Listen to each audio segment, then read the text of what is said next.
come once again to discuss things.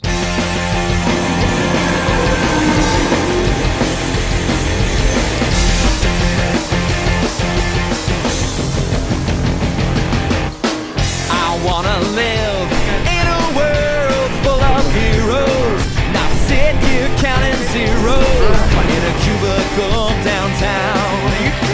I wanna look out my window, see 'em flying, and swing across the horizon as I cheer 'em on so. Okay, everyone. Hi! Welcome to this week's episode of Geeky Gentlemen. I am Sid Part 2. Joining me today is Zazubar. Hi. Okay. We're doing this now? I guess. I don't know. I just felt like doing it. You guys usually come in anyway. And Milan Jeftik 1992. Hi, everyone. Holy shit, the actual normal Geeky Gentleman crew together again for the first time in 2 months. Right? It's weird. I don't even know you guys anymore. I know. I forgot you. This is just forced and awkward.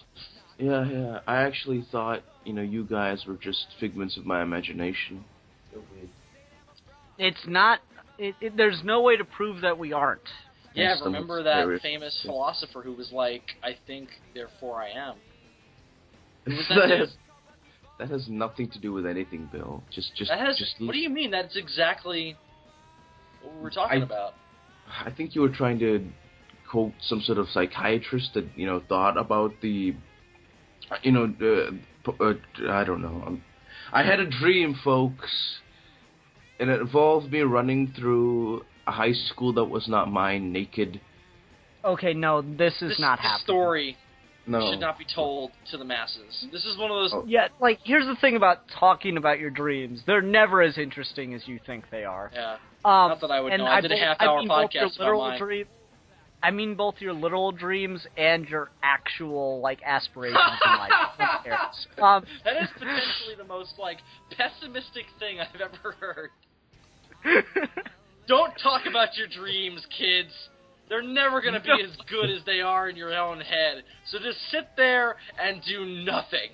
And just think. That's it. And on that note, let's talk about a band whose... I decided I was going to use one of their songs for the intro, which is about having dreams and aspirations. So now they're just like, fuck this kid who just said not to have dreams. I'm offended. And now your dreams of having connections to these young gentlemen are totally destroyed. How do you feel, Ian? How does it feel? Oh, pretty good. So anyway, everyone, this week we're here to do something we don't do very often, which is review something that's brand new, or at least brand new in a certain sense, and something that is music. We usually don't review music on the show. I'm the only, Milan and I have done it once each. Bill's never done it. Nor will I ever. Really? I'm you don't like taking a music vow right now. Like Batman praying over his dead parents. I'm going to literally take a vow right now to not... Jesus Christ, what did fucking music do? Did they just fucking kill your parents or something? Like, a musician just did your fucking piano teacher from primary school just went up okay, Billy, just... He, set up a very elaborate system to drop a piano on Bill's parents? I was going to say he touched him up a bit, but, that works too. Both of those things happened at different points in my life. No, more of it is just because I'm not a music person. I'm just I like music, but I'm not I fucking love this band, man. If you guys forced me to be Bill, next week you're gonna pick an album for us to review, I'd be next week we're gonna review the soundtrack to The Incredible Hulk. No, that'd be Bill. I'd probably be we're gonna review fucking Who's Next, and you'd be hasn't everybody done that? No, okay, anyway. Bill is like that thing, that human being that just doesn't have the love of music in him. He's just barren, soul-wise. I love music. I just don't follow bands that much. No. You just hear that. Hear that. Stop. What? Okay, trying to get somewhere here, so people actually know what the video's about. This is the Geeky Gentleman. No one's watching anyway, dude. Well, no, we're gonna... It's true. Oh, no, this week we're going to be talking about... This week we're going to be talking about Kirby Krackle's new release of their top 20 Geekiest hits. So these are all songs that they put out before. And I thought this would be a good idea because it's new. I've been following them on Twitter. They've been tweeting about this. I was like, all right, that's a good idea. Because I think it's an interesting idea to approach reviewing a band from a greatest of or best of kind of thing. Because it gives you kind of a sampling of their entire career up to that point, right? Yeah. So that's why I thought it'd be a good idea to jump in on this. I'm not like a huge Kirby Krackle fan, though, which is something that I wanted to establish before, and Bill was talking about it. He's like, I'm not a big fan of the band or anything. I like Kirby Krackle. I'd heard the song Ring Capacity, and I'd been using it for the Green Lantern series Milan and I have been doing. Mm-hmm. But that's about all of their stuff that I'd heard. And since they gave me permission to use the thing, and I've been following them on Twitter since, I figured, yeah, let's do it. I mean, it's only a $10 album. It's, on iTunes, really easy to get. Yeah, let's go ahead and review this album and just talk about it. It'll be fun. And I really enjoyed it. How about you guys? You go ahead, Milan.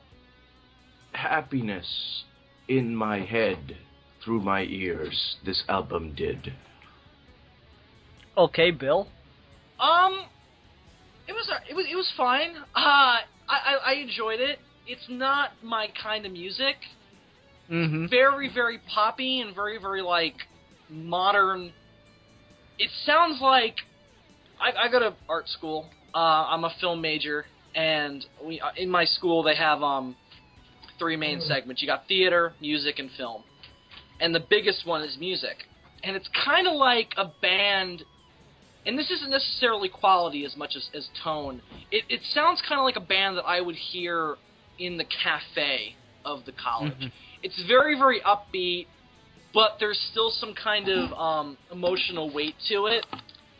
And that's just not my thing. I enjoyed a couple of the songs on here. Like, I loved Ring Capacity. Yeah, I thought that was I thought that was my favorite. I also liked Vault 101 because I'm a Fallout. I knew you'd love that one. Because I'm a Fallout fan, and I also really enjoyed the Great Lake Avengers. I thought that was fucking hilarious.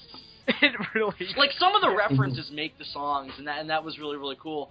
But which is that's something that's really fun about like every song is if it gives you your nerd.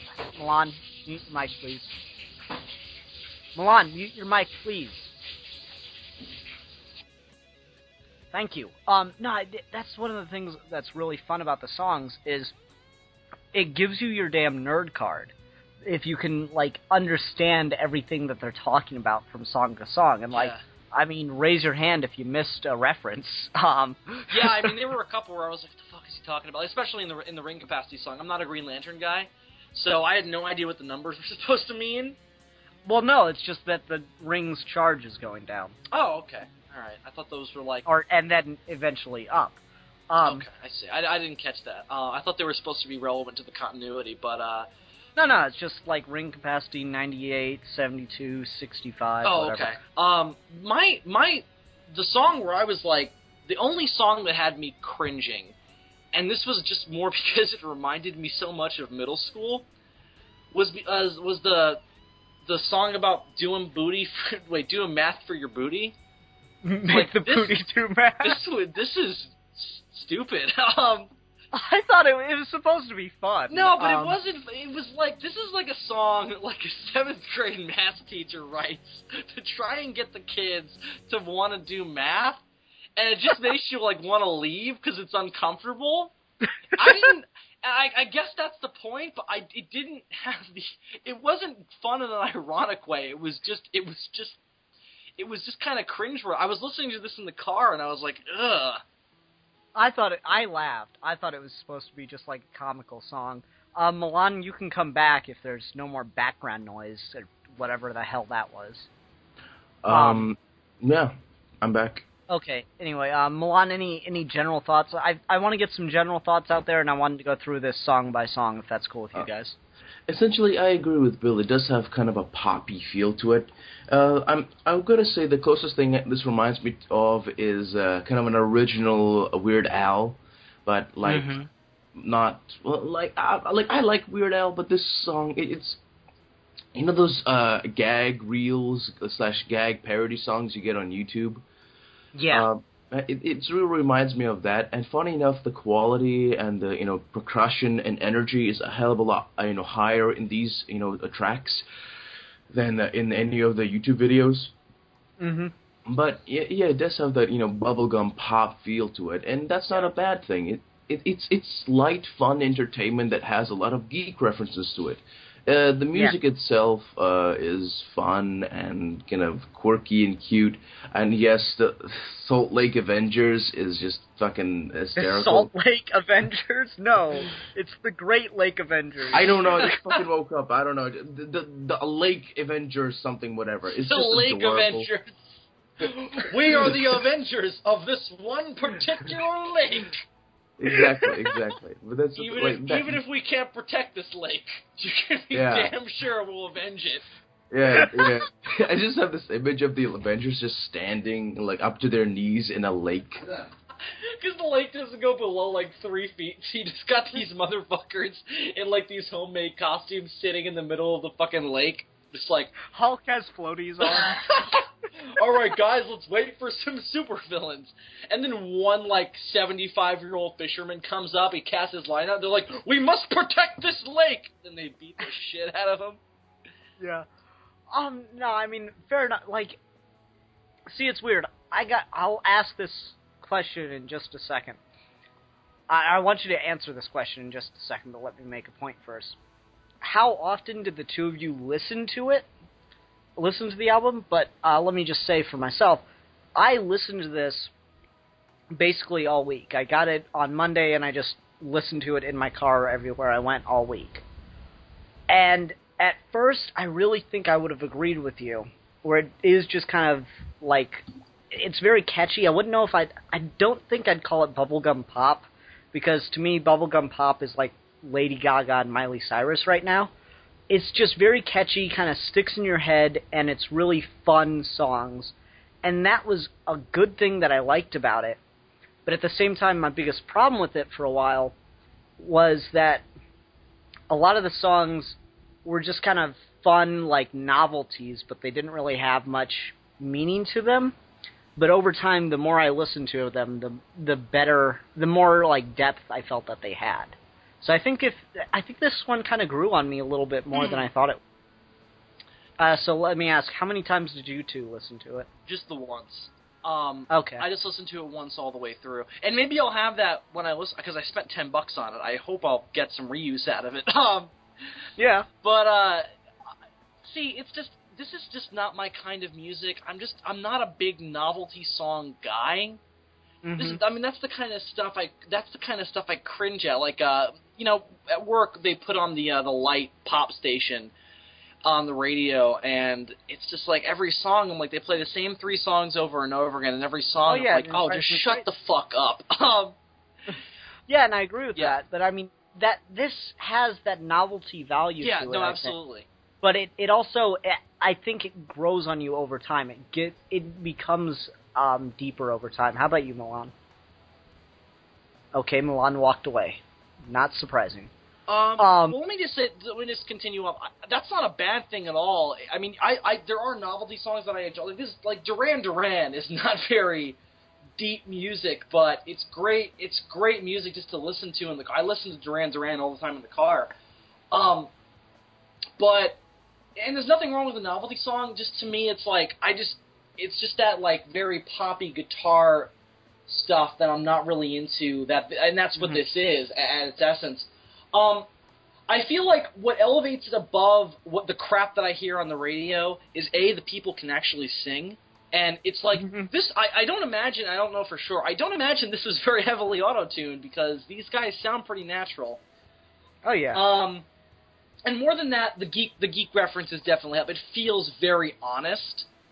Oh, definitely. Which is something you always look for in something that's making a lot of geeky references. Like, sometimes you'll watch, like this is a problem I always have with the Nostalgia Critic. I feel like some of his geek references are forced because he doesn't know what he's referencing. For example, he did a video about, like, the top 10 crappiest, like, damsels in distress. And he mentioned Jubilee. And he mentions her in the comics, like, I don't remember her really being this way in the comics at all either. And it's like, that's such a fucking, like, passe, like, vague reference, you know what I mean? Like, based on that, I can't buy that you read the comics, and that shit drives me insane. Where it feels like you just Wikipedia'd it like a minute before you fucking wrote it down. But this felt very honest. Like, these guys read comics, and they're referencing. I mean, dude, there are a couple references where I'm like, oh wait, it's a reference to that? Yeah, there are a couple. Damn. Like, I'm a big Fallout fan. There are a couple things I'm like, what'd they say? Oh, that's what that is. Like, I think about it, I'm like, what is he talking about? Raiders? I'm like, oh, those Raiders. Mm-hmm. That Vault 101 Vault 101. Vault 101. Yeah. Oh, that was amazing. Referencing Caps and Megaton got name dropped. I was like, holy shit, these guys know their shit. That's definitely Milan what I back? thought elevated it. Now Milan isn't back yet. This is annoying. First he's late, then he's tired, now he's gone. He didn't put BRB down there. That's annoying. Whatever. No, I guess we'll just move on and go through it song by song then. And you got any final thoughts on just general overview you want to get out there, Bill, or you ready to go through song by song? What's up with the name? Kirby Krackle? I have no idea. That interested me. Because there's nothing... I figured there'd at least be one song on here about Kirby. Maybe... Like, that's the thing, is, like, it's hard to say... Because these are their geekiest hits, right? Right. So, this whole bubblegum discussion that we're having, or not bubblegum, because I use bubblegum as an insult, to be honest. This whole pop discussion that we're having, this whole novelty discussion, I'm not sure if it really applies to their work overall, or just to this album, right? Yeah, and let me just... hold on, let me just get this out. Because what got me into Kirby Krackle, like I said, is Ring Capacity, and I thought all of their stuff was going to be more like that than anything else, right? Right. Where it's this really charged song about a character, about a specific character in a specific world, right? Yeah. And there's a couple more of those, you know, like,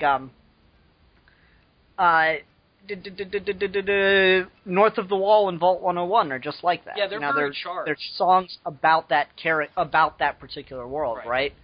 That's what I thought all their stuff was going to be like, and that's not the majority of what we're hearing in this. So I'm not really sure if these are just their really fun ones that appeal to like a lot of the big different fan bases and are just really catchy and stand alone very well, and that their albums on the whole are more structured and narrative based. I don't know. Yeah, that's the thing that we have to bear in mind, that this is a best of compilation. So, say when you listen to a best of the Beatles, you're not getting the narrative that they intended. Like, you listen to Sgt. Pepper, and that's a story album. I mean, that's like a whole list of music that's intended to give one larger narrative. Yeah. Same thing with something like that Handsome Devil's Jungle Book album. That's one long story. And like with The Wall, it's always really weird for me to hear people play Another Brick in the Wall on the radio, and like it just happened this week at work. Someone the radio station played Another Brick in the Wall Part 2, and someone makes a joke. Well, it seems that if you use the phrase "we don't need no education," you really do need some more education. Like, well, yeah, when you take it out of context, but there's this whole fucking narrative behind that line. Yeah, exactly. But yeah, it's interesting to question that, because and also let me just this big disclaimer. You know, I'm taking this band on. This was literally my first exposure to them, and these are my gut reactions. You know, honestly. So, bear that in mind when you listen to my thoughts. So if I sound a little like, I don't know, not cruel, but like just, you know, a little harsh, that's just unfamiliarity more than it is I actually think that this is not good. You know what I mean? Yeah, fair enough. And, like, I expected that because I know you don't do any preparation. Bill has called me a number of times and said, Ian, I can't make the show because even though I had a week or two, I just don't have enough time to watch it all tonight. That's just because I just don't have time, dude. Sure. Bill's got a busy schedule, man. No, I know you, Bill. You always wait till the day of to watch or view whatever we're reviewing. It's weird. Yeah, well, also it's because I like to just have it. I like to do that more. I mean, I'm lazy, number one, but B, it's just fresh in my mind because I have a shitty. Number one and B, one of my favorite things about it. I did that again. All right, number 1 and 2. You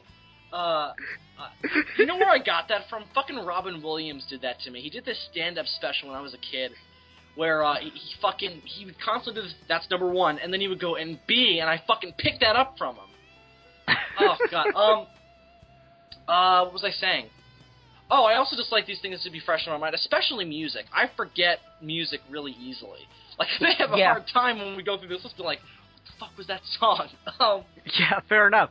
And, like, I would, too, and that's why whenever I want to talk about music intelligently, I like to try to immerse myself in it, which is why I listen to it. You know, you gotta remember, it's a 20-minute trip for me to work and another 20-minute trip back every day. I live in Fort Wayne. It takes 20 minutes to get anywhere from any location. It's almost as if the road expands. No matter where you're going, it seems like it takes 20 minutes. Yeah, I drove... So, like, I got to listen to it over and over again, and that's what I like to do if I'm going to try to talk about something intelligently. Yeah, I was able to knock it out on the way home from school today. And also I went to the mall and bought a bunch of shit. So, a bunch of geeky shit, so it was fitting. And listened to it there. Let me just say one last thing, and I think this will be a nice little transition into the first song, because it kind of encapsulates one thing I'm not crazy about with this kind of music. There are two very particular speeds of music that I really like. I like the slower, kind of very emotional ballads that you kind of get from a lot of country singers and a lot of like something like, oh god, I mean Neil Diamond kind of does this, where he'll sing a song really slow, and then but the difference in Neil Diamond and why I like that is because he's got such this like weathered voice. And you just fucking get engrossed, and you get engrossed in that in the story of that song. Like Song Blue Blue is like that, and you can make fun of me for liking Neil Diamond all you want. I don't give a fuck. I've heard it all. But that's why I like that song, and that's why I like that speed of music. And then you jump to something like So Cold by Crossfade, which is fucking like like man. I like that shit too, because it's fast and energetic, and you don't have a minute to breathe. It's just fucking balls to the walls energy. And those are some young people singing that song, so it makes sense that they've got energy. Neil Diamond's a little old, a little more weathered. So I always find it it takes me out of a song when a really young person, someone who has a very high, unweathered voice, does a slow kind of ballad. And I'm not saying that the first song on this list qualifies as a ballad, but it's slow. It's not a rock song, and it's not a fast-paced pop song. So to me, whenever I hear that, I just kind of get taken out of it. So that's another thing that kind of took me out of some of the songs. But it is very disjointed, which is a problem with a greatest of kind of thing. Yes. It really makes it feel like, you know, fast, slow, you know. Pumping the brakes kind of feeling. Which is interesting because you'd think that would make sense. Like, oh, we give him a fast one, then we slow him down. You know what I mean? But it doesn't work as well in practice as it does in theory. Okay. Well, let's go ahead and get started with When I Miss You. This one is like the least geeky song on here, right? Or did I miss something? This have to do with geekiness? Right, it's really weird. It feels like it's just a normal song, like, from a normal band. It's a good song. There's nothing wrong with it, I don't think. No. It's a little bit deeper. I just, like, my biggest problem with the band, and like I said, it does grow on you, but initially, like, a lot of their stuff isn't very deep, and this is one of the exceptions on this list. Or a lot of the stuff on this album isn't very deep, and this is one of the exceptions.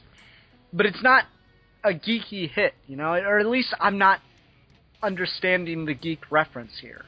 Well, it's interesting because quite a few of their songs are about relationships, and this one, I was surprised by that too. Yeah, and it comes off in almost every instance as a geeky relationship. Like, there's a line in one of the songs where it's, you know, the smell of toys is like the smell of your hair, and that's why I like it, but I like toys a little better. That line cracked me up, by the way.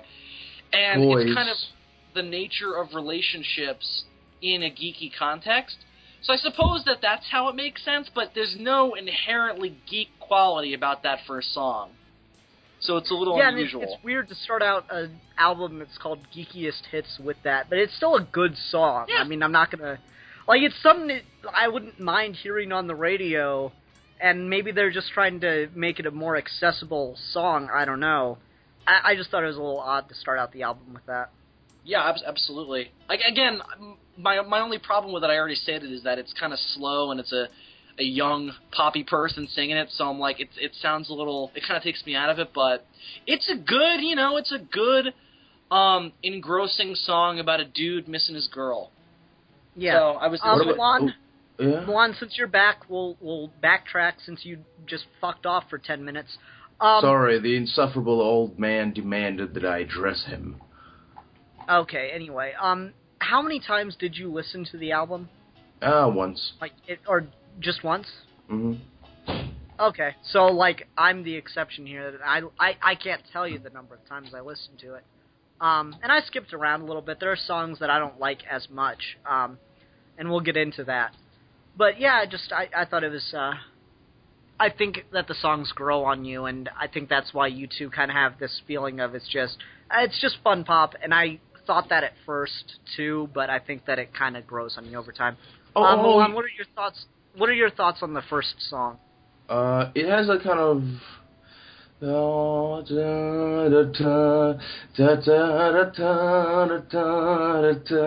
It has this kind of cute quality to it, but I never really found out what's it all about. Yeah, exactly. Yeah. It's like, I really feel like we're all missing something. It's a bit vague. I mean, well, maybe the thing we're missing is this dude's girl is like a fucking superhero or a superheroine that she went off and like died in battle or something. Maybe that's what we're missing. Maybe. Yeah, I don't know. Maybe he lost his favorite toy, like a boy and stuff. I don't know. Maybe we're supposed to not know, so we can assume these crazy things. Probably. The authors are dead. Right, Captain references. Logan. Yeah. All right. Anyway, so let's go ahead and move on to the second song, which is, like I said, it's my absolute favorite as a Green Lantern fan. What helped me find this band, and it's just such a cool song about Green Lantern. I love it too. It's my favorite as well. I love it when there's like actual there's actual songs referencing and, you know, venerating comic books, not the movies. Like, we get a lot of songs that has to do like, yeah, Ryan Reynolds flying through the sky with CGI.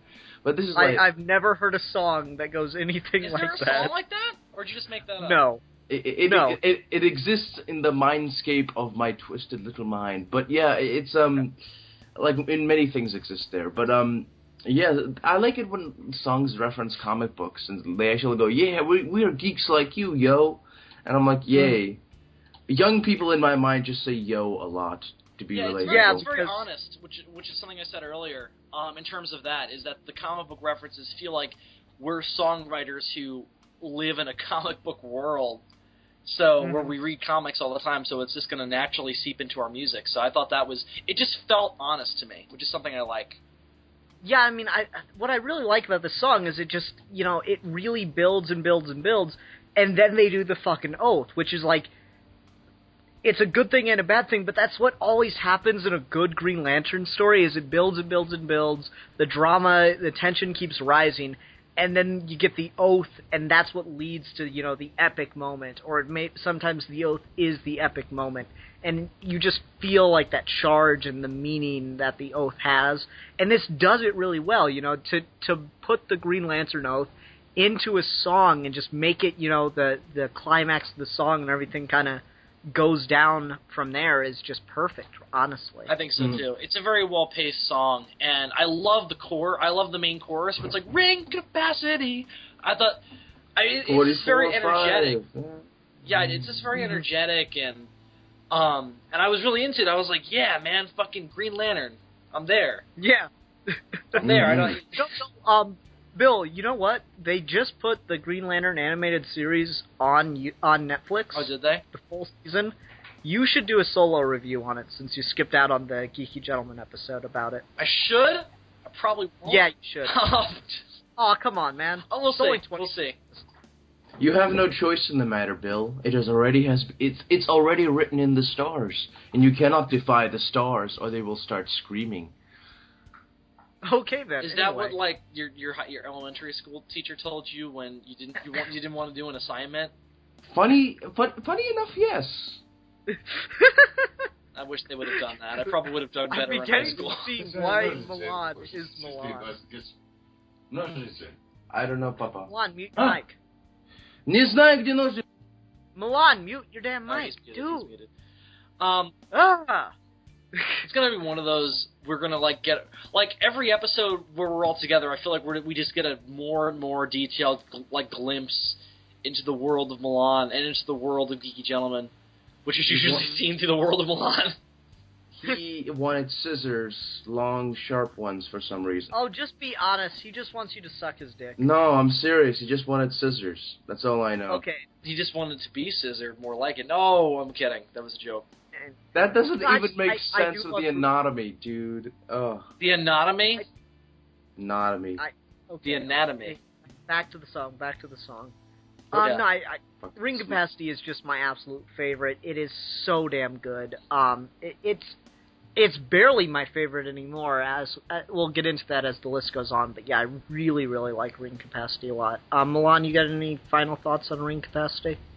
Ring capacity, numbers, numbers, numbers. Ring capacity, numbers, numbers, numbers. I can never forget those goddamn numbers.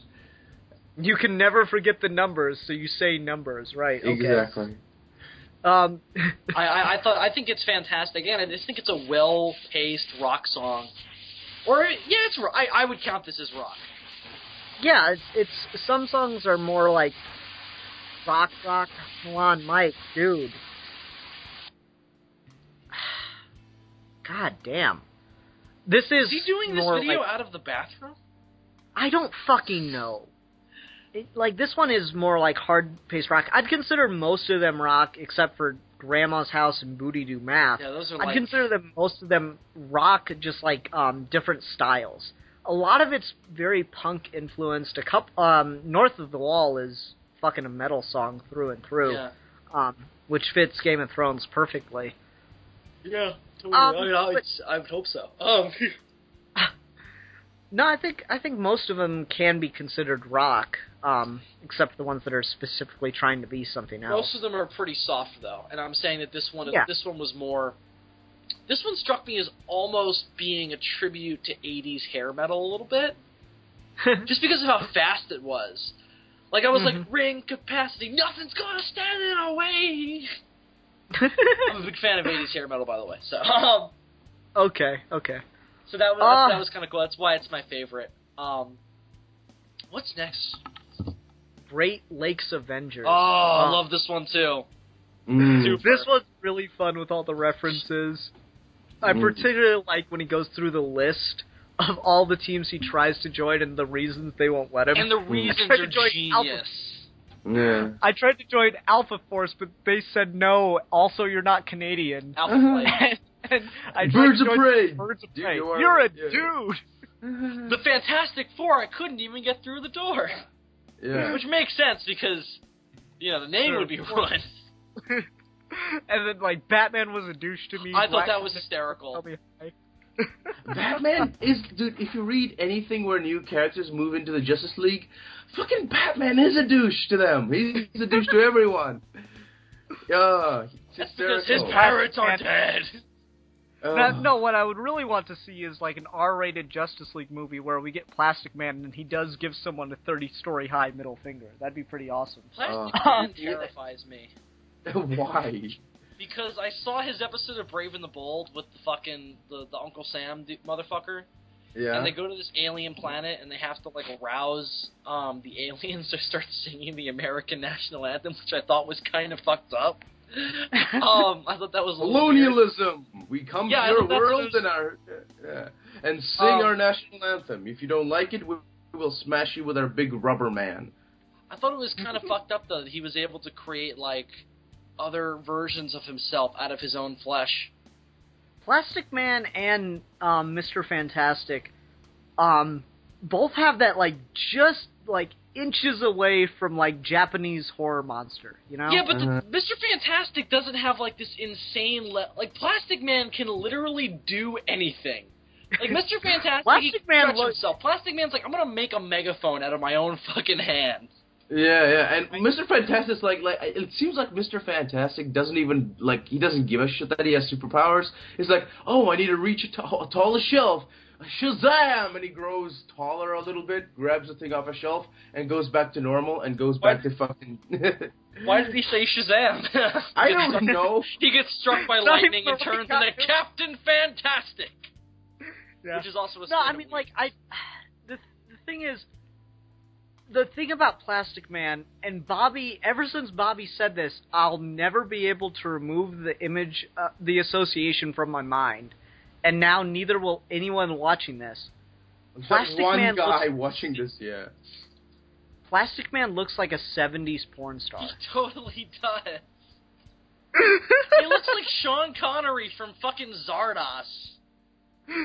You guys ever see that movie or see images of it where Sean Connery's wearing this fucking stripper outfit? And he's got this really he's got this major porno stash and this long hair. It's fucking weird, bro. Dude, I got that image literally painted onto my wall. It's amazing. Well, if you ever get a tattoo, that should be your tattoo. I already have that it's tattoo. It's Sean Connery as Zardos. I already have that tattoo. It's over my heart. It's on my... Why do I kind of believe him? Come on, are you inked at all? What? Are you inked at all? Yeah, it's done. It's I had a fat man with tattoos just painted on with needles and ink. Do you know? I'm serious. Do you have tattoos? I don't remember. I think we had this conversation once. I don't know. Sometimes I fall off. I don't know. I fall off to sleep and I wake up with fucking weird symbols carved into my flesh. That's not a tattoo. That's actually another form of body modification. I've seen images of it. It horrifies me. I was in history of art class and we were learning about how people now get deep flesh wounds shaped with actual images in it, and then they let them heal. It is horrifying. They form scars. That's clever. Yeah, it's scar. No, it's not clever. It's fucking horrifying. Well, there's one that I really want to see. Apparently, you can get a tattoo, and you can get it on your face, but it's in ultraviolet ink, so it only shows up under a black light. Well, that's different than getting your skin cut open to look like the Superman symbol. Yeah, I know. I'm just saying that's an interesting idea, though. Yeah, it's actually funny enough. There's actually this. There's a Samoan. Is it Samoan? Yeah, it's Tongan or Samoan custom where their high priests get that kind of really deep and almost semi scar tattoo over. Basically, they make they draw on all these designs on their faces, and basically what they do, the priest gets that basically design carved into his flesh. It's also a tattoo, but it's a really indented tattoo. It's even if the ink goes, fades out over time, they'll still have that really deep scar in the shape of those designs. Yeah.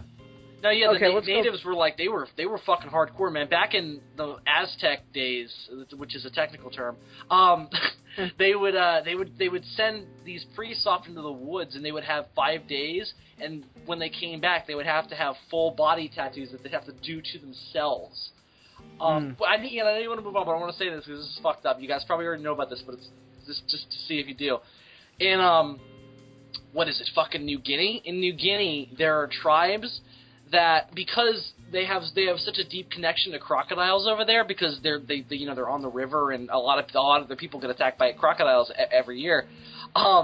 It is a rite of passage for the men to get their bodies modified, where it's basically they do scar tissue where it's supposed to look like they've been attacked by crocodiles without actually doing it. It looks fucking weird. It's weird. Okay. Well, let's move on.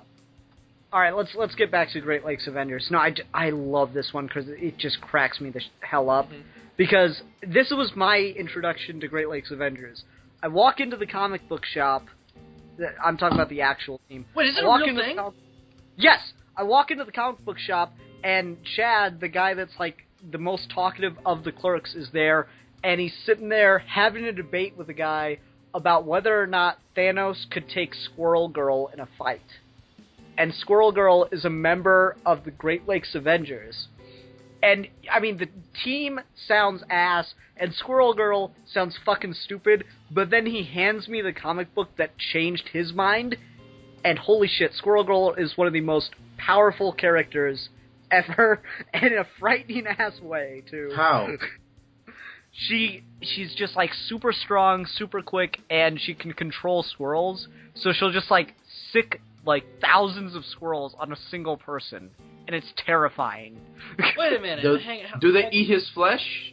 Wait a minute. Hold the phone. Hold the phone. Are they called the Great Lakes Avengers or the West Coast Avengers? They're called the Great Lakes Avengers. Oh, okay. Never mind. This was in the West. They were introduced in the West Coast Avengers book, but they're actually. Oh, that's so fucked up. Is that a? Yeah. It's like they're supposed to be just this joke, but then fucking Bendis got a hold of them. And, you know, just like, basically the same thing he did with Guardians of the Galaxy, he did with Great Lakes Avengers. They're kind of like the, JLI, Justice League International. Nobody gives a fuck, like, but... Yeah, but, like, they're actually, you know, they should be a good team for all, you know, logically, but just no one cares. But it's kind of like the other way around. Like, everyone's like, oh my god, we have an Avengers team with these fuckers on it, and it's just like, they're actually a pretty good team. They also kind of remind me of the Terrific Three from Batman Beyond. Like, the 2D Man, Magma, and that other chick. Oh, yeah, I gotcha. Kind of. Yeah, they're kind of like that cheesy superhero group. Yeah. Mm. No, so when I first heard them when I first heard him saying the song, he's like, "I got a message from the Great Lakes Avengers." I was like, "Oh my god, that is perfect." The person that can't join any other team gets called by the Great Lakes Avengers. It's like, "We'll take you." Does he ever say what his powers are? No, he doesn't have powers. Oh, okay. I don't the X-Men, but I think there may be racist. Oh, that was amazing too. I don't want my help. That's so funny. I love it. Like it's hilarious because when white people really want to show black people they're not racist, they like really like suck up to them and say, "Hey, can I be in your crew?" No. Oh, you're racist. No, it's just. Milan, shut up. I don't know what I'm saying, dude. I think I took something. You do not know what you're talking about. Help me. And it's inherently obvious because I'm listening to you talk, and I feel like everyone that's listening to you has just become dumber by having to sit there and listen to it. Jesus, funny enough, tell him how you really feel. He does. That's why we're in love, dude. No, if you guys ever get married no one will day, ever I love will you. totally be the best man. Like no, you don't. On even, which side? You don't even have to ask. Like, I'll just be there, just to see No, how on fucked whose up side? it is. On whose side though? On whose side would you be best man? That's up to you guys. Okay, well I guess Milan would be the one in the dress. Oh, obviously. So Milan, who's your maid? If I'm Ian's best man, who's your maid of honor? Funny enough, like I was thinking. See, that's the thing. I want to have Alec there, but then he sees this horrible charade take place, and then he can't take it. And when the priest goes, if somebody is objecting to this marriage, then may he shut up and hold his peace. And Alec just bursts through the window in a dress like Indiana Jones, grabs me and just like Indiana Jones. Because that's an iconic scene from to see Harrison Ford in a dress. Yeah. It basically. Overwhelming desire. Yeah. Basically, Alec takes me and he, holds him and says, "I object, Milan. I love you with my heart of hearts, and I'll take you away from this abusive man." And I'm like, "Oh yes." And he flies away like Superman because in my dreams, Alec can fly and has muscles. Okay. Would you anyway, rather fuck Alec than Ian? Oh yeah, of course. Like Ian is like, I don't know. Dude, I'm a top, so that's a problem. Oh yeah. Anyway, yeah, no, let's get back to Great Lakes Avengers. No, I thought this was just so brilliant with all the damn references. I love it. Oh yeah, it's great. Yeah, apparently I liked it too. Because it got us to be talking about Ian and Milan getting married, where I was the best man. Yeah. Right. Okay, so let's get into the song Bill doesn't like. Oh Christ. Booty do math. Ugh. Booty do math. Man, fuck! I gotta take some coffee. I thought it was fucking hilarious. Like the second I heard him say, like, "I want to see that booty do math," Haley and I were listening to it together. and we just cracked up. And I think it's supposed to be pretty tongue-in-cheek and stupid. I don't think it's supposed to, like, you know, be a serious song in any way. But here's the thing. It's like, it didn't strike me that, it didn't have that effect on me. It literally came off like these geeks singing about how cool math is. It didn't strike me in an ironic way, which maybe that's how it was intended, but I didn't take it that way. So maybe I guess that's more my fault, but it literally came off to me like these guys are trying to sell me on math being cool, and I was like, fuck you. I'm out of high school. Math ain't cool. Bill. Look, I've noticed this with you, but Milan, please tell me my problem. I'm dying to hear your analysis. You have no, like, you don't know what irony is, and we should define it. Ian, define irony for Bill, please. Irony is when... Hold on, I've got something for this. Give me a second. No, I've heard this before. That is exactly what I'm talking about. Hold on. Let me get this out there. All right. Irony is when someone in a wheelchair wins a free trip to, like, when someone in a wheelchair wins a free pair of stilts. That is irony. Ironic. That's just weird. That's just cruelty, dude. That's not irony. It's just somebody being cruel. It's cruel irony, though. Yeah, but my point is this. It's not meant...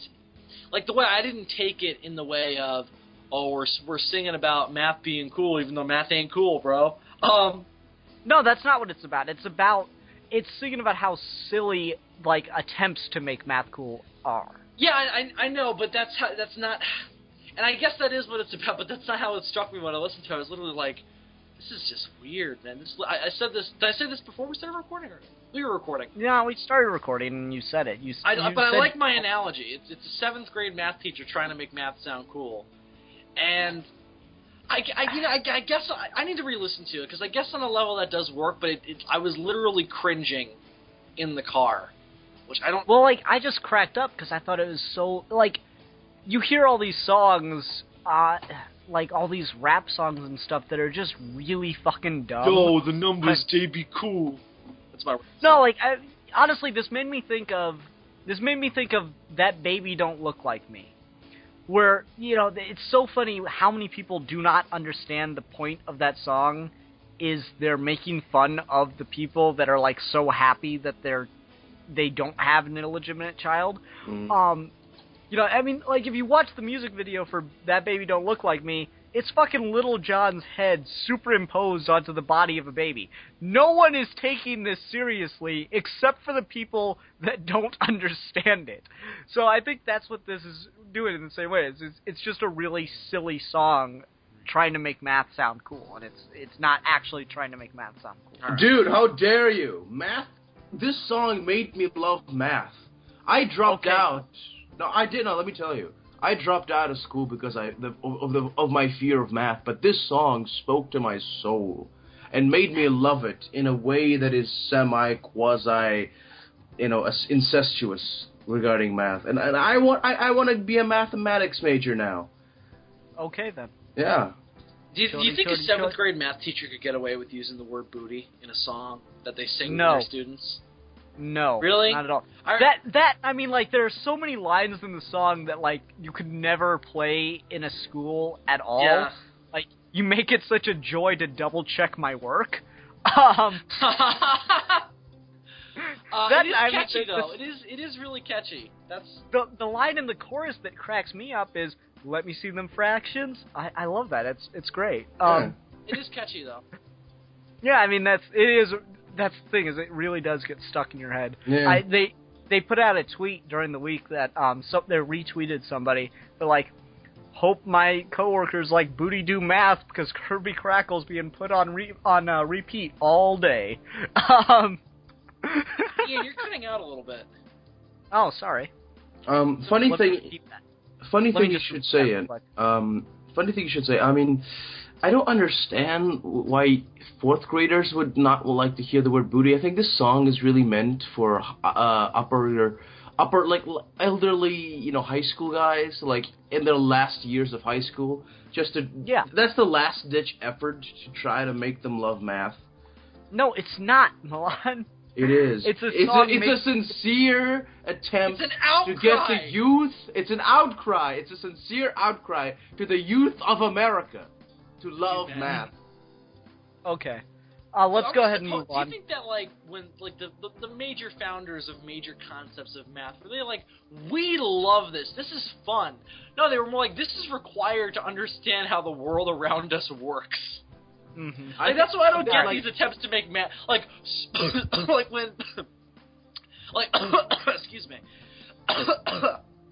Jesus, Bill, you okay there? No. Yay! My disease bomb finally got there. A disease bomb. That is one for the Milan record books. Because I keep those now. That's up with $3,000 million. No, my point is, it's like, now I don't remember what I was gonna fucking say. Wait, hang on. Yeah, I don't remember. Fuck it. I don't care. Okay. Let's go ahead and move on to the next song then. This is one that, at first, I think the first couple times I listened to it, I thought it was just fun, kind of silly. This is Big Heart, by the way. I thought it was just kind of fun, kind of silly lyrics, and I mean, it still is that, but the more I listened to it, this one really grew on me and actually began to have a meaning, because alright, the chorus of the song is, I don't have wings, I'm not that strong, I can't fly, I don't have wings, no x-ray eyes, or shit, I'm fucking up the chorus. Do you want me to just play it? Because I have my phone out. Go ahead. I don't have powers, no x-ray sight, I don't have wings, and I'm afraid of heights. I once tried on a Ferris wheel in New York, I thought I'd maybe die. I'm not that strong, don't lift cars, I got no job, but I've got a big heart. Sometimes when I think I've been shot at, I wet myself and cry. See, that's the thing, is like I don't have powers, no x-ray sight, I'm not that strong, I don't lift cars. I keep fucking this up. But I've got a big heart. We get the idea. Yeah, this whole thing is, it's this guy that doesn't have any superpowers, but he wants to save the world. He's just got this, he's fucking Monty. He's just, out there. He's Monty. He's just out there, he's doing his best. There's that line, it's like my girl always says, you're only doing your best, what can the world expect? It's just, this guy is just so damn, wanting to be a hero. I love that. Because, yeah, I think that's really great. I think that really does kind of capture that, that little kid that's reading comic books, he doesn't have any of the abilities of these characters, but, every kid plays being a superhero because they just want to be that guy that saves the world kind of thing. It's kind of encapsulating the point of most Superman stories where, yes, you can do the things that Superman can do, but the point is that you still try to help your world with just what you've got. Mm-hmm. So I think that's the positive message behind it. I really like this one. Yeah, I mean, it's still silly. I mean, he says he gets knocked out by a mango 3 times. That was funny, yeah. that, it's silly, it's funny, but there's still something to it that, hits me in a place, It's a good pop tune. That's the thing about this band. It has that geek sincerity to it that I appreciate. The songs aren't just washed in, this cynical...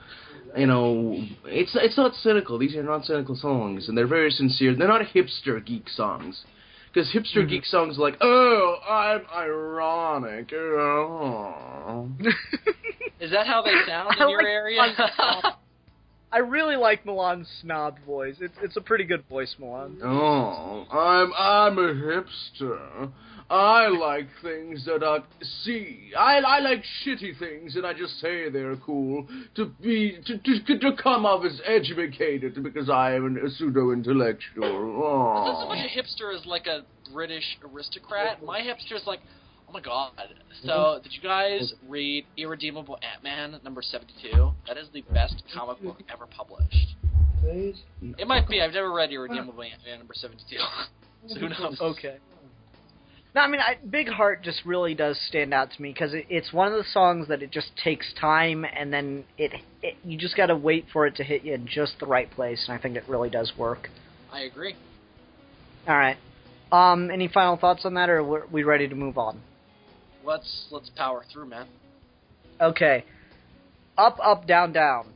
This song is in such a weird place for me because it's catchy as shit. It has a great nerd reference as the chorus in the Konami code, but it takes a really weird turn. Isn't it all about, like, Link wanting to fuck Zelda? No. It's about a guy trying to use the Konami code to get a girl to like him. Like, he's trying to put in a cheat code, basically, to get a girl to like him. And, that's what... For those... Bill, you are younger, so... Alright, so everyone, the most famous cheat code ever is on the NES. It's up, up, down, down, left, right, B, A, select, start, and it unlocks fucking everything. I mean, you can probably... I don't know if it's on newer computers, but you can use your computer right now. Open up the notepad and put in up, up, down, down, left, right, A, B, A, select, start.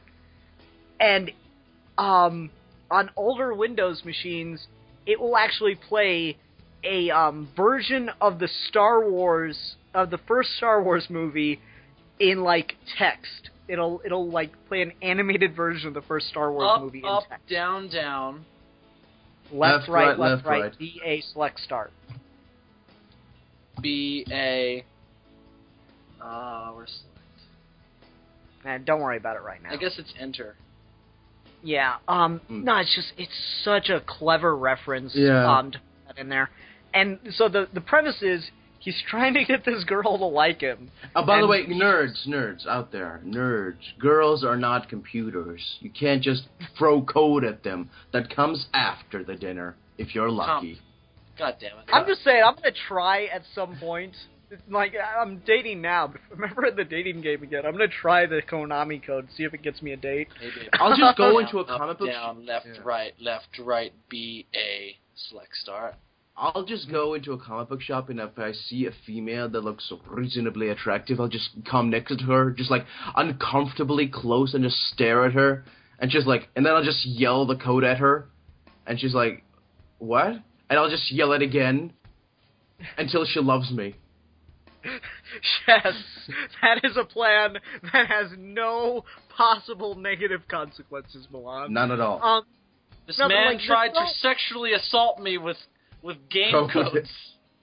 Yeah, anyway. That should be on a fucking t-shirt, dude. Oh my god. I thought it was great to use the Konami code as a fucking chorus. I thought that was funny as shit.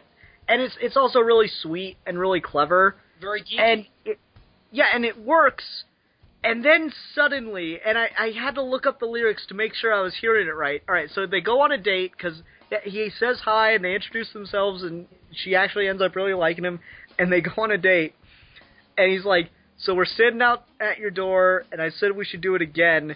And then the lines goes, "That's when you stabbed me with a pen. You threw me in the house and punched me in the mouth, and told me that I shouldn't scream, or else you gut me like Wolverine." And you took me in the kitchen and cut me up into different bits to be served as your favorite dish. And then it starts talking about a Hall & Oates pop song, and then it ends with, "Well, I don't know when the song will end because I'm dead." That was so fucked up. It takes, like, a fucking left turn into, like, oncoming traffic at that point. I think no idea where... I know what it is. Basically, it's just shattering the dreams of every geek to find a cute geek girl that would like him. Boys, nerds, you will never find a woman who loves you. And if one pretends to be, if there's a nerd girl who likes you, she's not really a nerd girl. She just wants to eat your flesh, and not in a good way. Well, start staring at Ian, just like, hey, you're next. No, I mean, I like, it's a really sweet and, like, really cute song. I think the premise is great. Just, a nerd is, like, so desperate to try to find a way to, like, get this girl to like him that he thinks he might even be able to use cheat codes. I think that is so sweet and so, like, just, I think it's honestly, it's a word that I rarely use, especially on this show, because I gotta have some street cred. It's fucking adorable. I know. You know. You get to use my repertoire of words now. Hooray! Yeah, no, I mean, like, it sounds like something like a 6th grader would try, you know? Yeah. Most it's kids just have I certainly did. Yeah. No, No, it sounds sweet and innocent. I think it's really clever. And I mean, it could almost work as a pickup line, not in the way Milan was trying to do it, but like I could honestly see a scenario where a guy goes up to a girl, like in a comic shop or a video game shop or something, and he's like posts on the shoulder and she goes, huh? And he goes, up, down, left, right, BA, select, start. And then he's like, looks at her and she's like, what? I was like, damn, I was hoping that would get me a date. no, she just This code never starts works. to try and give him a blowjob, just starts to unzip his pants in the middle of the fucking place. Right, I That's mean, what, like that's what the fantasy is. Well, yeah, but I think if the girl got the reference, it actually could work. I think it's kind of a cute idea, and I just don't know where the fucking left turn comes from. It's so random, and I'm not gonna say it ruins the song, but it really makes me not like it as much as I would. I mean, it kind of works for the whole message of like this isn't gonna get you in a good relationship. No, it's I think a message. It's just the shattering the dreams of a happy relationship for nerds. Fred, be serious for just. No, like I'm 2 serious. I think it is serious, since it's not like a mean-spirited thing, but it's like a kind of like a dig, like, yeah, you think you're gonna get a girl who likes No, I don't video think games. that's it. No, I think that's really, really wrong. I think that what it is more so is that it's what they're saying is you can't find a healthy relationship on sharing a geeky, like something you like in a geeky sense. You're never going to find true happiness that way. Every relationship you get into that way is going to be kind of shallow. You can't just found it on similar interests. That's what I... No, I don't think I agree with that. I honestly think it's just out of left field. I don't think there's anything that leads up to it, and I don't think it connects in any way with the rest of the song. I feel like they just needed a way for the song to end, and like I think him being murdered takes it too far. I agree with you, but I think that I like the concept of it, of it taking a dark turn. This is me. Yeah. This was me listening to the song. I'm like, they're getting inside the house. Like, oh, she just stabbed him and punched him in the face. This is getting sexy. Oh, she threw him in the house. Ooh, she takes out knives. Ooh, this is sexy. It stopped being sexy when he said he's dead. That's when Milan was like, oh, this is not what I wanted. No, it got even more sexy. I'm like, damn it, I'm listening to stuff again. What has happened? When does all my funny songs turn into murder by beautiful women? No, like this song... I think it would have been better if she would have robbed him. No, I think it should have just been, like, not mean at the end. I thought it was kind of like, I thought it was a really cute, fun idea for a song, and then it just kind of veers into this really, like, ultra-violent thing, like, you've been stalking me for weeks, and like, where'd this come from? There was no setup! Yeah, but I think something kind of the... Go ahead, Milan. Something about a cute geek girl with, like, is she really a geek girl, or is she just a stalker? But anyway, something about a masochistic freak. Something about a girl with purple hair stalking you for weeks, I just find so attractive. Girls, if you want to stalk me, I'm cool with that. I really am. And if you want to sneak into my room while I'm asleep with the gas mask on and just straddle me while I'm asleep, and if I happen to wake up, you just spray me with the knockout gas, that's perfectly fine as well. And if you want to carve your name into my chest with a penknife, I'm cool with that, I think we can make this work. You heard it here first, folks.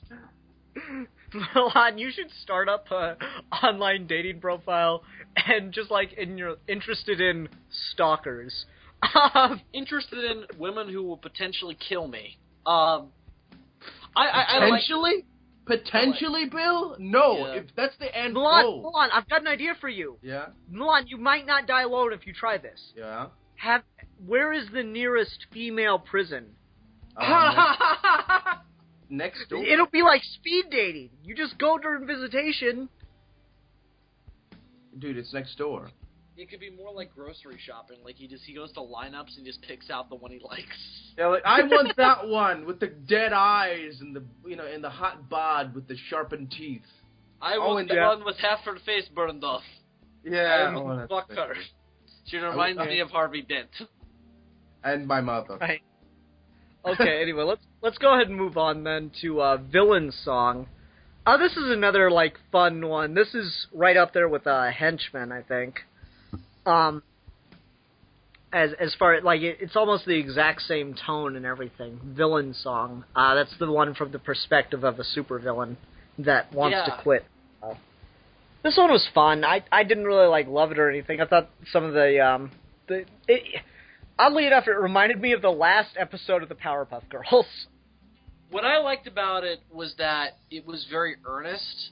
I love taking things that are over the top and making them earnest. Mm-hmm. And doing it in a way where it's like, like imagine, like something like Dr. Horrible is kind of like that. Like you've got this supervillain and this hero fighting, and then you just kind of do it like a day in the life of the villain. That's kind of what this reminds me of, and I really enjoyed the idea of him like chilling on the beach and retiring, but he can't. Like, he can't lay down his death ray. I thought that was really funny. Yeah, like it's a fun song. I don't think there's really much to this one. It's kind of like I could see like a one shot of like Lex Luthor, and it'd basically just be this story. I don't know if that would work with Lex. I think it would work better with somebody like either Catwoman or I'm trying to think of a male thief character. Like somebody who isn't that big. Yeah. No, I think Lex Luthor works because he's got that obsession where he couldn't quit if he wanted to. Like Riddler would work as well. Riddler would work totally. That story's actually kind of that story's actually kind of been done with Riddler, where a lot of it's been said in a number of Batman comics that if it weren't for the fact that Riddler leaves clues, they'd never catch him because his crimes are just too perfect. Right. Like when he went over to Star City, Green Arrow was fucked because he was nowhere near as good at trying to catch the Riddler as Batman is. And if it weren't for like a fucking stupid ass plot twist in the story arc, Riddler would have straight up blown up Star City with fucking nuclear bombs and shit. Riddler doesn't. To what end did he want to blow up Star City with nuclear bombs? What was he planning on getting out of that? He was getting revenge on Green Arrow. Green Arrow had previously fucked him up in a different comic book. Stole his color, I guess. I guess. No, he was fulfilling a grudge, so he just went back to Star City to like fuck with him and show him that you ain't got shit on me. The Riddler. Like one more thing before we move on from the Riddler. I mean, the Riddler like recently has been doing some fucking terrorist shit. I mean, he's been like literally. Don't tell me about Zero Year. Okay, but essentially, I mean. No.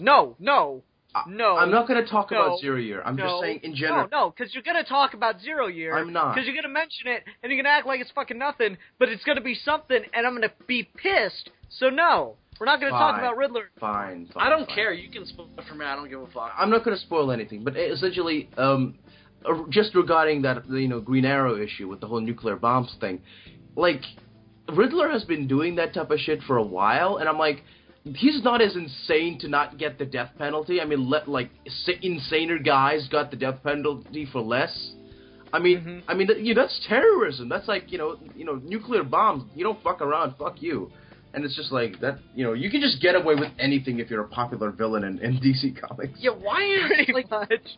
It makes no sense. Like that's the big fuck guys dressed up like bats and aliens with superpowers. The biggest thing of suspension of disbelief in the DC universe is why the fuck hasn't the Joker been given the death penalty? Yeah, I mean, yeah. Or Mr. Freeze. It makes no sense. There is actually a whole book about Joker being sentenced to death. I'm trying to remember. Joker Devil's Advocate. They do finally prosecute the Joker and give him the death penalty, and it's actually really interesting. I've read that one. Best scene in the book, though, hands down, is it's like you just see the prison wing that they're holding Joker in, and you see the huge letters yelling, "Help! Help! Help! Please make him stop! Make him stop!" And guards are fucking running, like, oh my god, what's the Joker doing to the priest? Because the priest came to give Joker, you know, last confession rites and stuff. And like, oh my god, we gotta get him out, And they get there, and the priest is like, you know, trying to, like, squeeze through the bars, and there's nothing wrong with him. Joker's just sitting down, he's like, what the hell is he doing to you? Confessing! And you just see, like, Joker's dialogue balloon, he's like, oh my god, it was fucking hours till the screaming stopped. I didn't get an ounce of sleep all night. That was the last time I used crushed glass. Oh. Oh my god. Right? It's a great scene. That is such a clever thing. I gotta take pointers from that. The whole crushed glass thing. Well, no, don't use it because it's like the person will not stop screaming. That's yeah, then you won't be able to sleep afterwards. Oh. Yeah, right. Anyway. But one more thing. I love this song because it speaks to the supervillain in all of us, and by that I mean me in general. You know, I have this obsession with this guy who I want to defeat, but also kind of, you know, assault sexually, but with love. You're just like the Joker in that way. Yeah, and like, I know I can never get my hands on him. Like, I love him too much to actually kill him, but I want to destroy his life. But he's always too elusive for me to actually get my hands on him, and I can't quit if I wanted to. I mean, he's just too good. But my heart won't let me let him go. Mm-hmm. Who is this unfortunate young man? I think you do. No, I think you know this. Do I? Well, say it for me because I'm tired and I'm not thinking very hard. Oh, if he's listening to this, I know he knows. I know you know. Anyway, let's go ahead and move on to the 8th song, "Going Home." I'm going home. This is a really good one.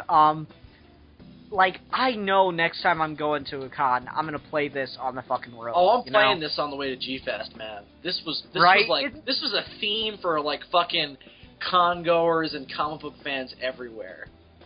Yeah, I mean, I love the chorus of this one too. It's like Mecca for geeks in a star-filled sky where you can meet all your heroes and none of them fly. I'm like, yes.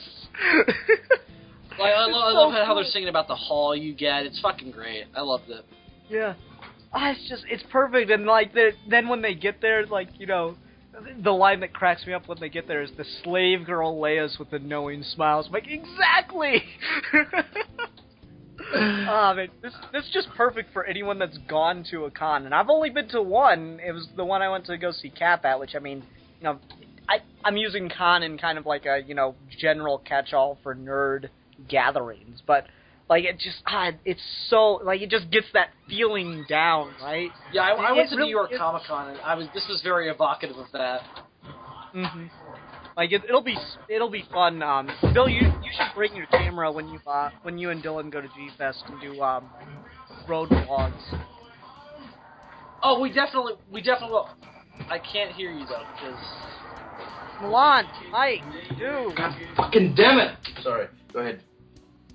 Yeah, it's just like, alright, no, I really like this. It just really captures that, you know, energy and that excitement of going to a nerd convention and stuff. It's so much fun. Like, this one's, it's not, like, incredibly deep, but it really does hit you. It hits home for geeks. Yeah. It does. Like, that's the thing, that's why I love this freaking band so much. Like, I've seen a couple of videos, a couple of songs on YouTube. They were cool, they were funny. But, like, when I finally got this album and I listened to it, there's just such a level of sincerity there that I'm like, these guys get me. They aren't like the hipsters who pretend to be like, yeah, man, we're totally gay. Yeah, I definitely. really don't like hipsters. I want to. No one likes hipsters. I can tolerate hipsters. Yeah. I want to hunt them all down like cattle and skin them alive in my basement of fun. Okay. See, here's the thing. I've been encountering this lately in my life. I don't really have anyone that's like not obvious. Like no one like that threatens people's lives that I can say I hate. Really. Like I've been encountering this more like somebody's like, oh, I fucking hate this guy. Like I fucking hate I fucking hate fucking like I fucking hate. I hate my boss. Yeah, no, like that's different. Like that's somebody who you personally can like I'm talking like, oh, I fucking hate I hate Michael Bay, man. He's a fucking asshole. It's like, well, I just don't like Michael Bay. He's not my cup of tea, man. I don't hate him. Like, I can't even say anymore that I hate Roland Emmerich, because I'm like, I don't know. He made a bad Godzilla movie. Emmerich. Yeah, he made that Godzilla movie that was... He made your favorite Godzilla movie, Bill. Yeah, so I love him for it. Anyway, well, at least it inspired a pretty kick-ass cartoon show. Yeah, I'm proud of it. It's on Netflix. I've been watching it. It's a lot of fun. Anyway, let's... The intro's going are fucking badass, yeah. Yeah, Let's go ahead and finish up. Any final thoughts on Going Home? It's really great. If anyone's going to a convention this summer, download this song. It's only $1 on iTunes, and just play it. Once or twice on the road. It'll really keep you pumped up. If you're feeling tired. It's so good. It's pure happy. Carved into my heart flesh. This will be on my G-Fest playlist for sure. Yeah. Yeah, definitely. It's a lot of fun. This is like, what was that movie that was actually surprisingly funny, even though it looked like it was going to be stupid? Fanboys. Oh, I love Fanboys. Yeah, the one about going to see Star Wars Episode 1 with the brilliant last line. What if this movie sucks? Yo, God, that was genius. I quote that constantly. Yeah. Yeah, like this song really would fit as like a montage sequence for that, Yeah, or this would actually work really well for something I've considered a couple times picking. We might end up doing Comic Book the movie one day. Or is it? No, it's called Comic Book Movie. We might do that one day, and this would probably be the song that I open it with. Was this the movie that Mark Hamill directed? Yes. Okay. I haven't seen it, but I know of it. I love the fact that Luke Skywalker is also a Joker and a total nerd. He is the Joker and a nerd. He's also a major geek, yeah. Yeah, I love it. Well, like, the thing is... All right, let me just explain the premise of Comic Book Movie. So Mark Hamill takes a role that you realize he's basically been preparing himself for since 1978. He plays a grown-ass man-child that is completely obsessed with a fictional character. None of us can relate to that at all.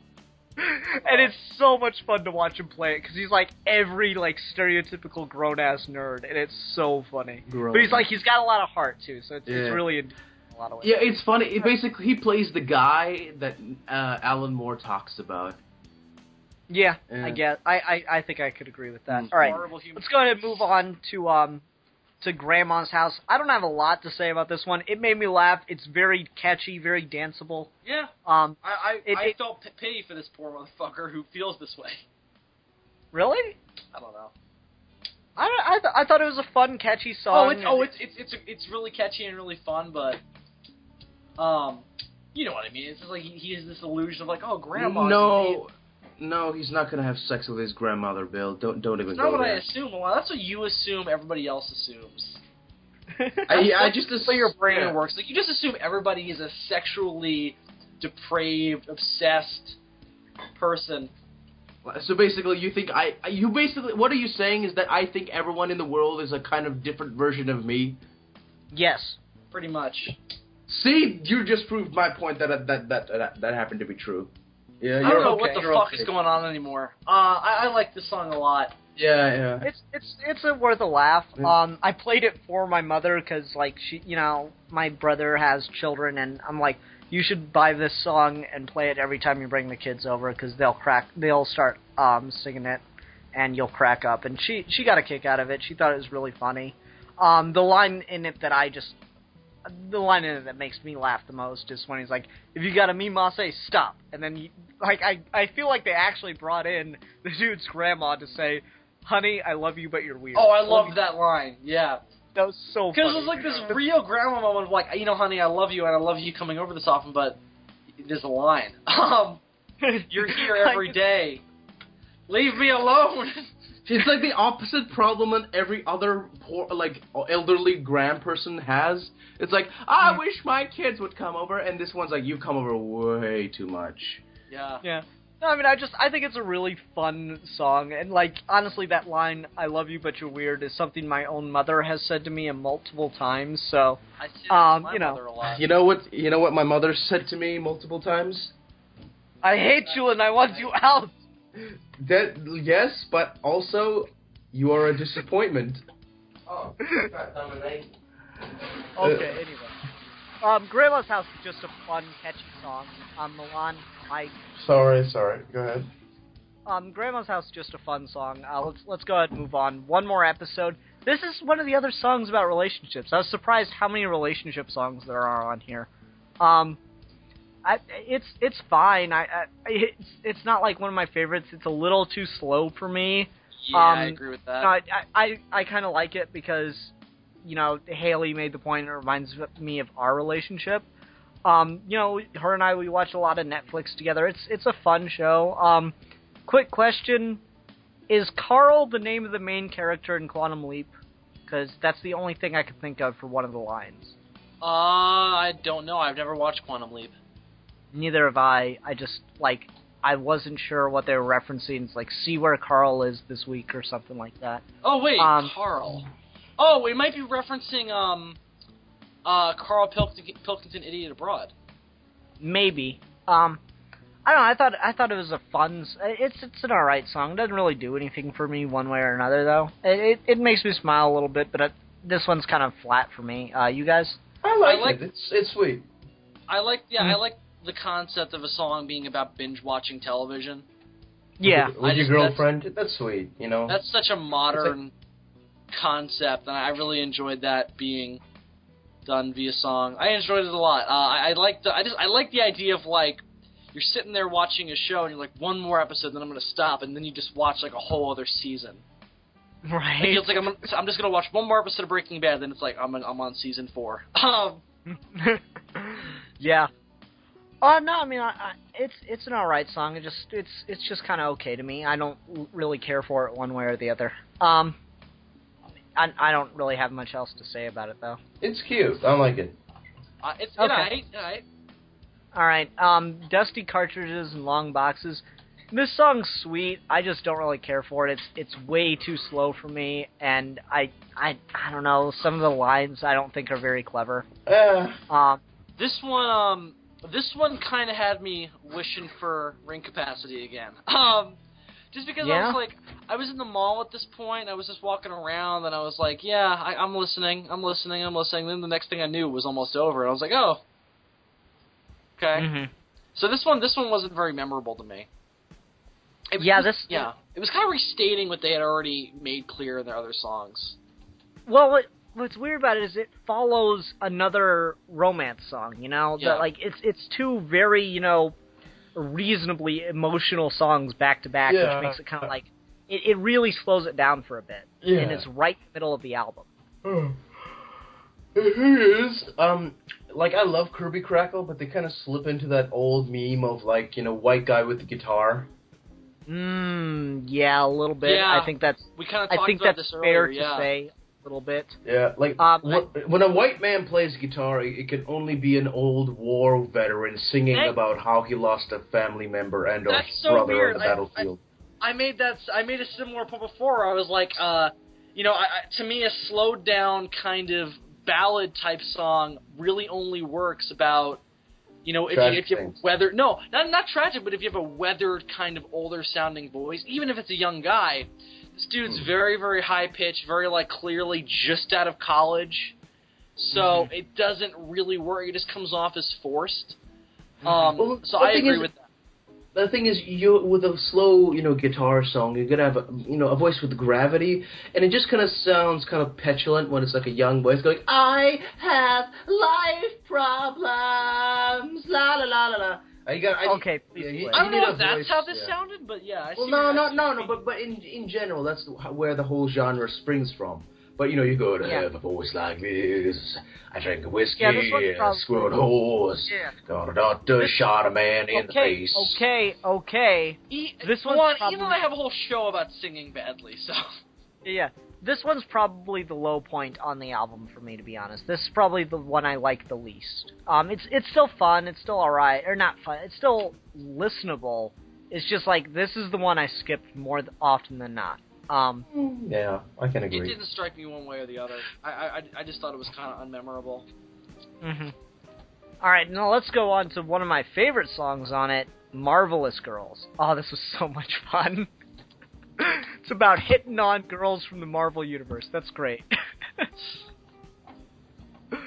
I like it because it's reference city, and I'm one of those people that just, if you reference something enough, like to where it gets really specific and only a few people get it, and I'm on that group that gets it, I'm really enjoying it, you know? Okay. Yeah, I dug this one a lot too. I enjoyed it too. We actually got all the references to all the different Marvel characters. I missed a few, but I just, again, this one was fast, man. It was upbeat. Mm-hmm. It was departure from the slower other songs where it kind of lost me. This one was like, yeah, we're back, man. Mm-hmm, yeah. Chicks, we're back. Yeah, hitting on chicks is awesome. That's exactly. I love that he starts hitting on a scroll. I think that's great. Yeah, that's funny. Yeah. You might as well. Go ahead, Milan. What I'm saying is basically, this is just, it's through, like, the album started really, like, big, and it, like, kind of, not went downhill, but the energy was a little bit lost, but now this song kind of comes back. It's like, yay, no more slow white man guitar songs, now we're talking about girls and superheroes and shit. Mm-hmm. Hooray. Yeah, I agree. I liked Marvelous Girls. It's just really fun, just like, hey, Wakandan girl. I was like, Wakanda, sweet. Wakanda never gets mentioned. How would it be like if you're a girl in the Marvel Universe, you just get hit on always by these fucking geek guys. Like, hey, what's up? Wanna go out and, like, do a thing? Dude, I know superheroes. I know men with bodies literally made out of diamond. And, like, what can you do? I mean, but it's so cute. It's like, I want to hang out with a cute girl that has superpowers. Right. Which comes into play in, like, the last song, but we'll get there. Alright, let's go ahead and move on from Marvelous Girls. It's just a really fun song, too. I imagine this is probably Bill's second favorite song, then. Vault 101. Vault 101. War never changes. I love this one, man. I love it to death. I was like, fuck, man, I'm in. I'm back in. They got me. Vault 101. Talking about Caps and Raiders and Super Mutants and Megaton. I was in. Yeah. I caught most of the references. They still lost me with a few. I think that's just because I haven't played the first two Fallout games, but I caught all the and they were mainly referencing Fallout 3 with Vault 101 and Megaton. I dug this one a lot. I thought the beat was good. It was shockingly upbeat for a very depressing game. All about nuclear holocaust and living in just crap. But it kind of fit. It kind of felt like, yeah, man, we're going through the Capital Wasteland. Isn't this fun? Yeah, I love those songs, like those scenes in movies. It rarely happens, but when you just have a dour, fucking dark, damp, terrible world, and it's fucking the Spice Girls playing. I love that contrast in anything. Like when something horrible is happening, something cute is playing, or when something cute is happening, something terrible is playing. Like oh look, it's Catbug, and we're gonna play Metallica. They do it in the game too, which is why this is so fitting. For those who don't know Fallout 3, in Fallout 3 you get something called a Pip-Boy, which is kind of your HUD for the whole game. Mm-hmm. Heads-up display. And you can access it, and one of the cool features is you get to use it as a radio. Yeah. And there's 3 radio stations you can tune into. One of them you can only get in the first couple missions, but then the other 2 are throughout the whole game, with the Enclave station and Galaxy News Radio. Only real fucking Fallout players listen to Galaxy News Radio, because Enclave is fucking bullshit. There's no truth in that art. Galaxy News Radio is the real shit, man. Like that's where you have an impact, because in Galaxy News Radio, Three Dog, the host, will literally reference things you're doing in the game. Like if you do a mission, he'll be like, "Oh, the Lone Wanderer from Vault 101 did this really cool thing." Or, oh, the Lone Wanderer from Vault 101 fucked us up real good when he did this. And and it was really clever. But the best part about it is they'll play a bunch of 50s classic songs, like I Don't Want to Set. Dude, I actually have the ink spots. I have the ink spots greatest hits, that's one of them. A lot of their songs sound almost identical, but here's the thing you don't know about the ink spots. They're all black guys, which makes the name make so much more sense. Right, and kind of racist, too. No, because they named themselves, and they have a song that is frickin' hysterical and so damn edgy, especially for the time. It's called Feet's Too Big, and it's about how white women don't like black men because their feet are too big. And I laugh, and I laugh, and I laugh every time I hear it. Because big penis? Yes, because big penis more. Yay, big penis! Yes. No, I honestly recommend the ink spots because a lot of their songs do sound like World on Fire, but then you listen to something like Feet's Too Big, and it's really fun, like, black pre-desegregation bar kind of music. Yeah, these guys are wearing like tuxes off in the corner. Nobody's really paying attention to them. Like they got another song called "Slap That Bass," and it's really good too. Yeah, but my point is, like, Fallout 3 is filled with that, and it's this very classical kind of upbeat 50s music that's playing alongside you massacring raiders and super mutants and innocent bystanders. So that contrast is present in the universe, so it makes sense that they do it in the song.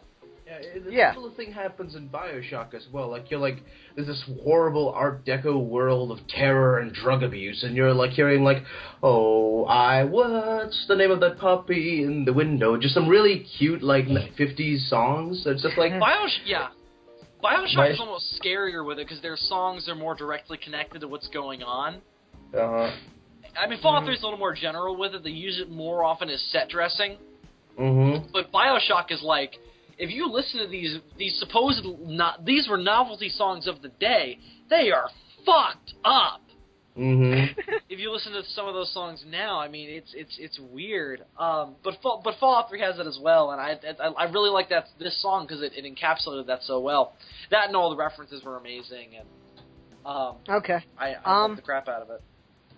Yeah, Vault 101's it doesn't really work for me because I'm not a Fallout 3 fan. It's that it's an RPG, but not really. I'm not a fan of RPGs, so I could never really get into it. I played the first couple missions, and then once I left the vault and was in the world, I just didn't know what the fuck to do, so I kind of gave up on it. You gotta literally wander, dude. You gotta do what the title says, the Lone Wanderer. Yeah, see, I'm not interested in that. I want to do shit. You will once you start doing it, though. It's a game... Believe me, when I first started playing, I felt the same way. I was like, what am I doing? All right, they're not telling me what to do, so I lost interest. But then I figured out what to do, and I was like, oh my god, this world is so interesting. Yeah, I keep hearing that, but I don't have the attention span for that shit. Yeah. Like, I'm sure it's a good game. I'm not going to tell anyone that Fallout 3 is not a good game. It's just not for me. Yeah. Is what it comes down to. Kind of like this type of music for me. Yeah, fair enough. But like, I mean, Going Home does work for you, and I mean, I'm reasonably sure they did a cover of the Lego song "Everything Is Awesome." Bill, I'm reasonably sure they're gonna do something when Godzilla comes out. Cool. I'll be there, man. I'll be there opening day for their song. I'm sure they'll have a premiere, and I'll be there. All right, Milan, any thoughts on Vault 101 you want to get out before we move on? It's cute. Like, it makes me want to play the game. Like, that's the thing. Like I mentioned before, I love those, games/movies or scenes in media where you just have terrible things happening and there's just a really cute kind of upbeat soundtrack to everything. Like Watchmen. Well, Watchmen is too colorful to be that, but, like, I don't know, like, if I ever make, like, a horror movie or a dark fantasy action movie, I'll just have the lightest soundtrack ever. It's like... It's like the scene in Reservoir Dogs. Exactly, yeah. Or, like, I'll have demons, like, eating people, or, like something horrifying, and I'll just play, you and me, holding hands together, going down the street and singing, you and me, kissing and hugging, and just... Bobby and I, okay, Bolan, there's a point where you gotta stop singing. I will never stop singing. The song is in my heart. Yeah, Bobby and I, came up with a premise. We're like, we want to make a horror movie just to make this one thing happen. We want to make a horror movie in the same vein as Hostel, where there's a very graphic rape scene, and Hey There Delilah gets played while that scene is going on. Just because the contrast would be horrifying and would ruin the song for people. It's kind of like Singing in the Rain with Clockwork Orange. Yeah, I love when that happens. I just want to ruin songs. If I ever make movies, I just want to ruin songs for people. Just like, there's gonna be that one fucking scene in every one of my movies where, like, oh, a classic family song, like, Twinkle, Twinkle, Little Star, and there's just a... Then Cthulhu just comes in and, like, tentacle rapes somebody. No, that song has already been ruined by Dead Space. Okay. Let's go ahead and move on now. Needing a Miracle. This one seems deeper, but it just didn't hit me anywhere. How about you guys? No, it didn't really hit me either. Milan? It's alright. I think the basic premise of what it's supposed to be about is, you know, a superhero saving someone. Yeah, it's a little typical, though, for what they had already done earlier. It comes off to me as kind of being the same thing as Big Heart. Yeah, a little bit. I think I can agree with you there. It's not a bad one or anything. No. It doesn't really work for me on any level. It's just kind of okay, I guess. Yeah. Nah, it's just all right. Naked Wee makes me laugh. I really enjoyed this one. It came off as very unsanitary to me. I don't think playing the Wii naked is a good idea. It's something that a lot of people do, actually. This is a thing? This is like a subculture of Wii players where they play the Wii naked? Yeah, I mean, like, what do you think the Wii Fit is for? I thought it was for, like, exercising. I didn't know it was for, like... Something that happens. I guarantee you go to a porn site right now and look up Naked Wii, you'll find videos. Challenge accepted. No, I imagine that'd be more with the PlayStation Move, because the controller is shaped like a dildo. Yeah. Really, but like, the Wii controller is just a little bit too, like, uncomfortable to shove up there, so it's not good. Not that I would know anything about that. No, never. Yeah, I don't know. Naked Wii, it's a fun song. I like that he speaks Spanish. It really does make it come off as, like, that cheesy romance song, and, like, it almost seems like an Elvis song in a lot of ways, and just the style of it. Yeah. You know? A little bit like an Elvis song. Yeah, it's trying to play itself off, like, really classily romantic, but it's so fucking, like... It's really not. It's a couple like 20-somethings fucking while playing the Wii. So, I really enjoyed that. It was kind of like it took this classy approach to something a lot of people wouldn't consider classy. So I really enjoyed that. Yeah, it's a smile-worthy song. It made me laugh. Though I didn't see it coming. So when it started playing, I was like, "What the fuck?" It's like, is they really singing about playing the Wii naked? And I was like, "This is like the Twister thing all over again." Right. No, I mean this one's just okay. It's a fun little what do I want to go? It's a red herring in the album. You do not see that one coming at all. Not at all. Yeah, and then you're just horrified forever by the idea of playing the Wii naked.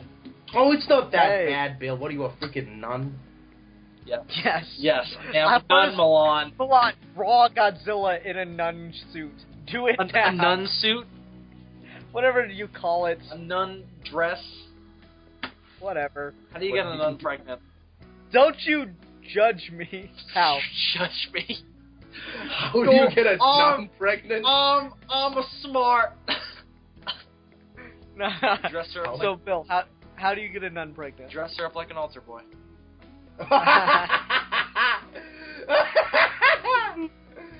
Oh, that's pretty... You guys never heard that before?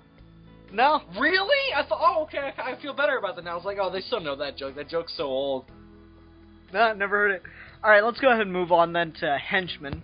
Oh, I love this one.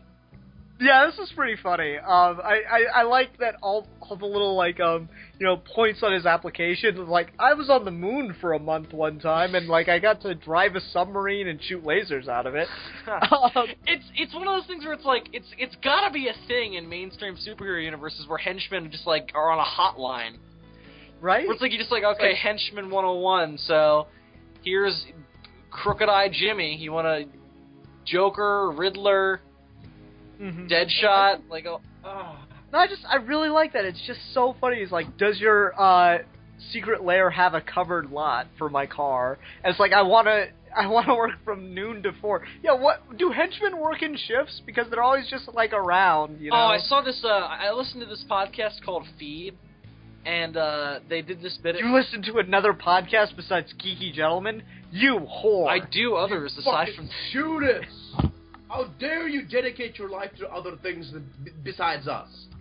You should talk, Milan. You haven't been on in like 3 weeks. Yeah, but every time that I haven't been on, I just talk to things that I think are you. I just talk to my pictures off the computer. Milan can't get there because he's talking to inanimate objects that he thinks are us. He's having episodes. Okay, anyway. Talking. Oh my god. Anyway, go ahead. We should do this as a bit. Milan is sitting in the park talking to like a fucking he takes like a I don't know like a fucking like guitar and he puts a backwards hat and a denim jacket on it and that's me. And he takes like a cactus and puts like I don't know like a t-shirt on and that's Ian. Alright, but go ahead, Bill. You were saying? I was saying something? About you were listening to a podcast. Oh! And they did a bit about Goldfinger, where he's got, like, this massive secret army, and they did this bit where it's, like, Goldfinger is, like, the head of, like, an accounting firm, and their whole job is to try and find James Bond. And the whole idea is that every 2 weeks they have an ice cream social. You may have 1 scoop, not 2, don't be greedy. It's fucking amazing. And it was the most, like, mundane shit going on, while meanwhile Goldfinger's trying to fucking blow up Fort Knox. It was amazing. That's funny. No, just, like, like, Paul Dini does a lot of stuff like this. Yeah. In comics from time to time.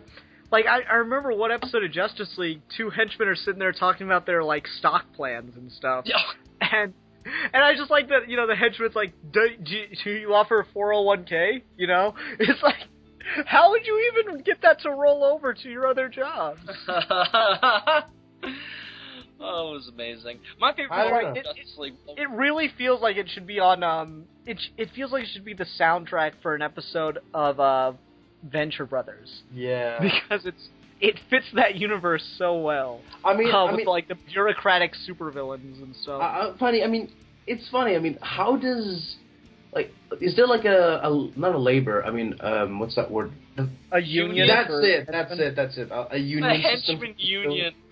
Yeah, like, I don't want to die anymore. Stop shooting us when we disappoint you. We have a union now. They've got scab henchmen. Son of a bitch, you took my job and now they're not going to take you seriously. Okay. Anyway, no, I mean, Henchman, it's a really fun song. It's a clever one to go for. There almost needs to be a Henchman 2, just for the premise of James Bond just killed my father, basically. It didn't even care about it. You know, he just made a fucking pun. And my dad away. down like a lava pit and then just made a pun about it and then went and fucked a woman. And I'm right. I mean, like there needs to be a sequel to Henchman called like Henchman's Son or something. Son of Henchman. Yeah, something like that. Because it's just that's the other part of Henchman life that's never explored. It's like these people probably have families, you know. And sometimes they'll do something similar with that in some superhero fiction, where it's like you killed my no, it's like you beat up my father, you put him in the hospital. He was this guy. I don't know who that is. God damn it. That was one of the better lines. That's kind of like one of the better lines from Batman Beyond's Season 1 finale. It's like, who are you? Why are you doing this? I'll give you a hint. You killed my father. Do you have any idea how little that narrows it down? Great line. Anyway, not Henchman. It's such a fun song. Oh, that's from Ascension. What? I just realized. I was like, what Batman Beyond episode? Oh, the one where fucking Blight gets killed, right? Yeah.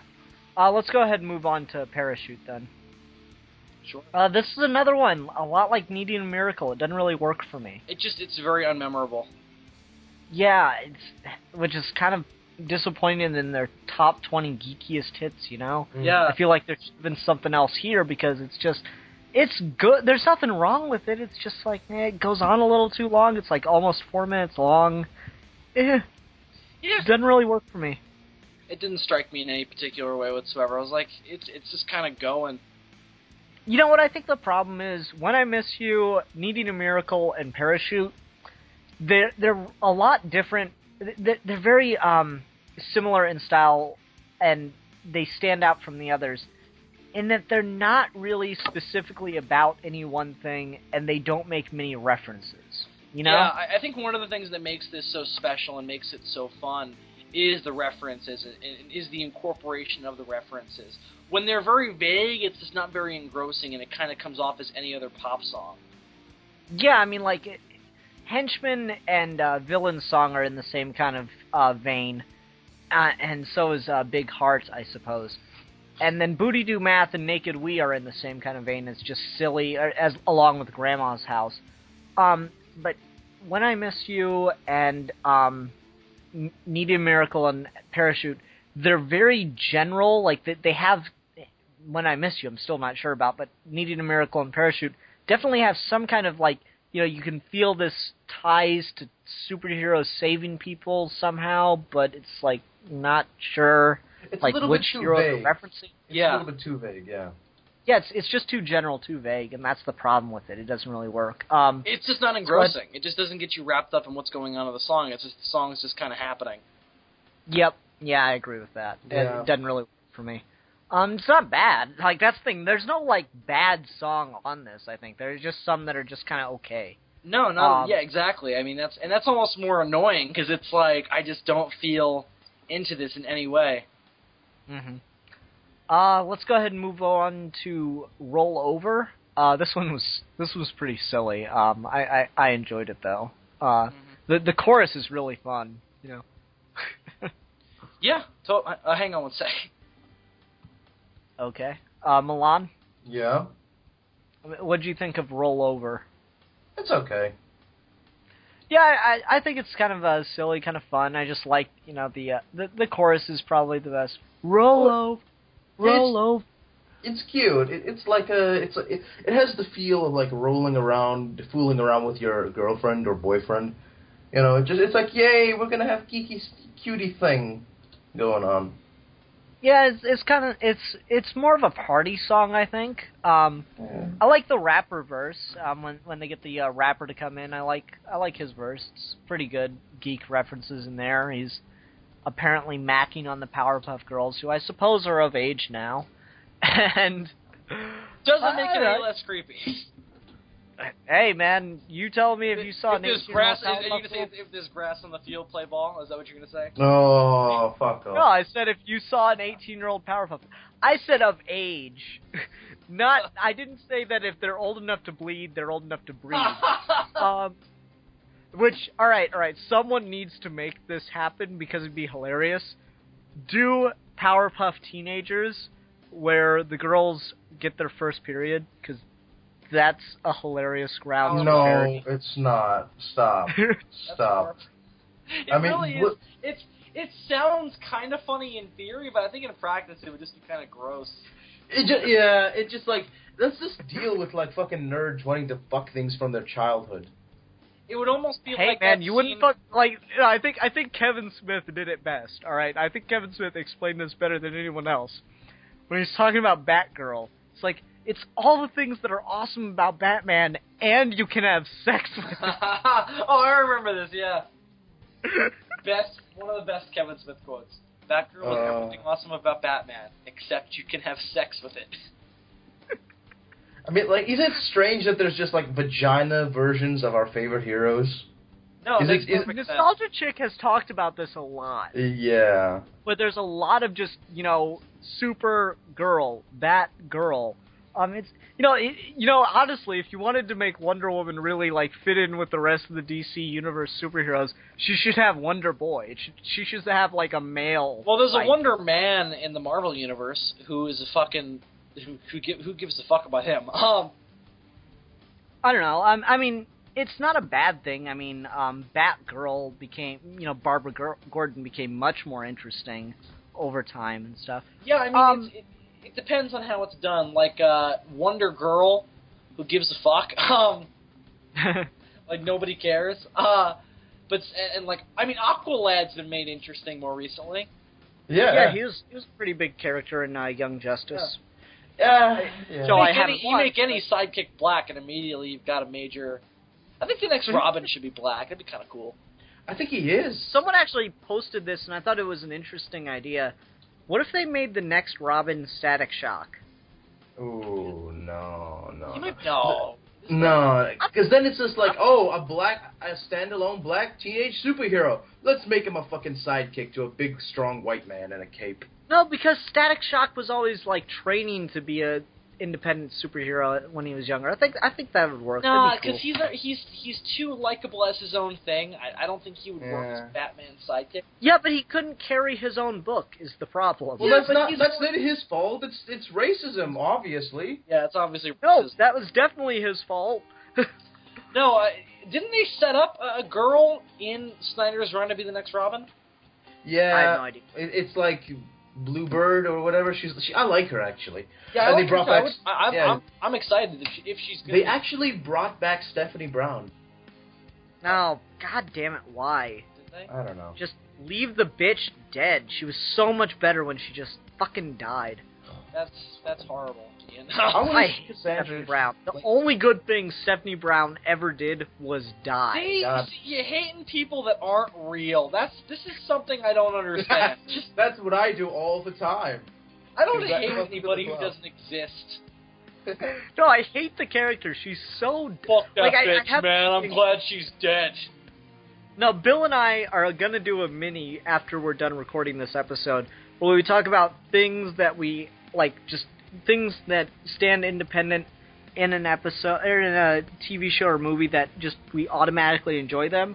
The opposite of that, the opposite side of that, is when you, for me, things that automatically make me hate it is when you have a character that is in so far over their heads and just refuses to accept that because they want to stand and be independent. It doesn't necessarily make me, like, hate the show or the movie. It makes me hate the character, because I have this with Zoe Barnes in House of Cards, and I have it with, what the fuck's her name, in Breaking Bad, the contact for, the, European market.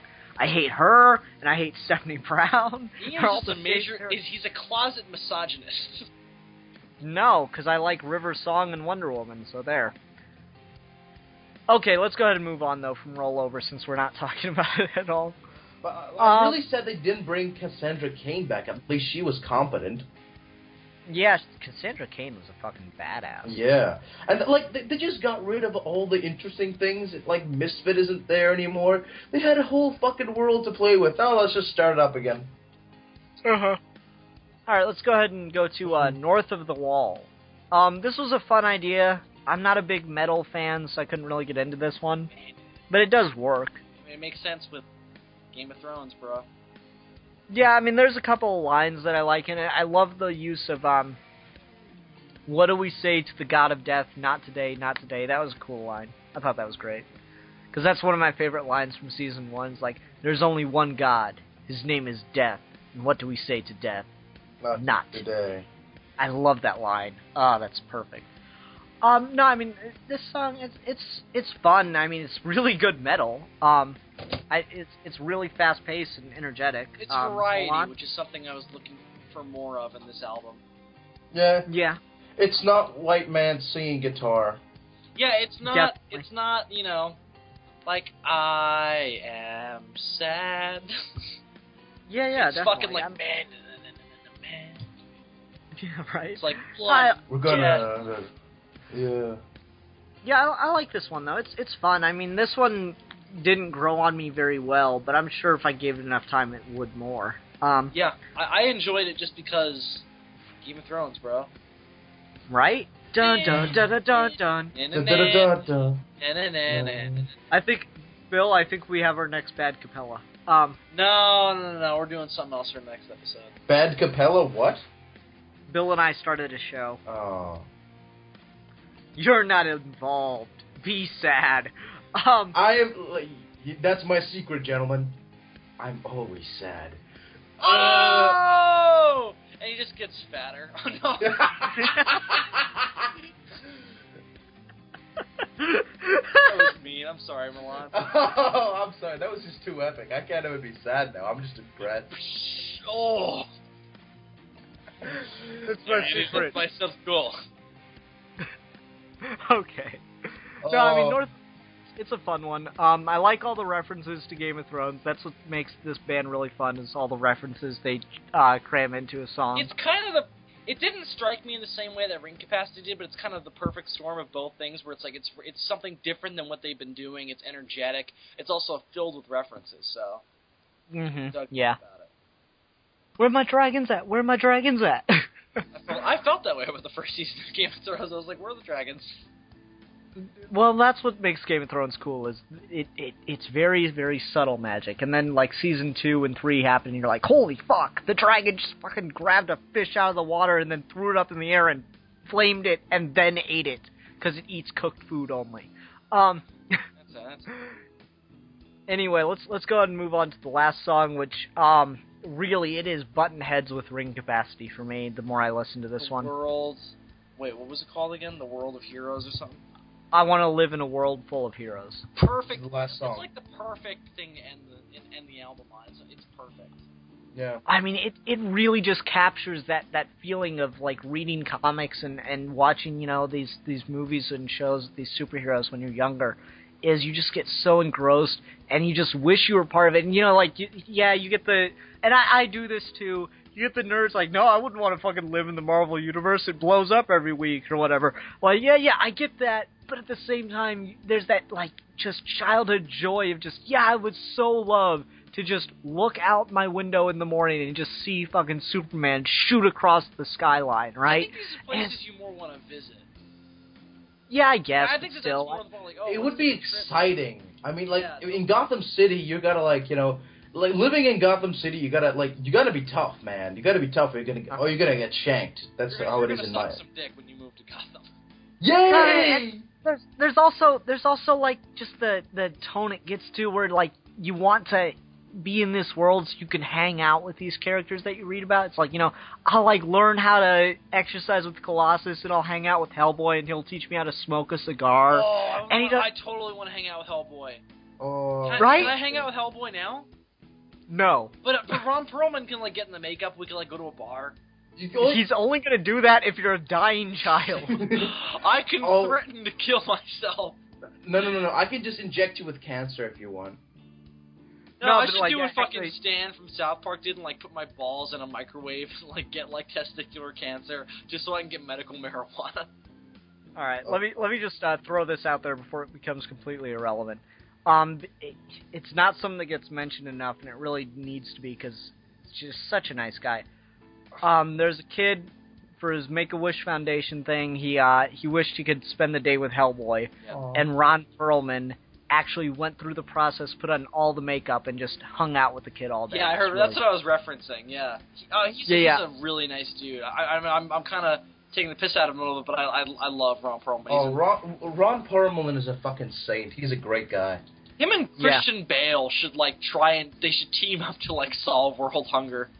Fuck, right? Fuck fucking Bill Clinton and George W. Bush. They're assholes. Fucking put Ron Perlman and Christian Bale and Johnny Depp. Okay. All right, but let's get back to this song. No, I love this one. This one really does hit me in just the right place. The line that gets me every time, and it's weird because I'm not even that big a fan of the Avengers in general, is when he's like, I want to yell, Avengers Assemble. It's like, yes, that'd be so cool to do. Yeah, that would be so cool to do. In the movie. Yeah. That would be, it's fun. It's every nerd's fantasy to go hang out with these incredibly interesting people.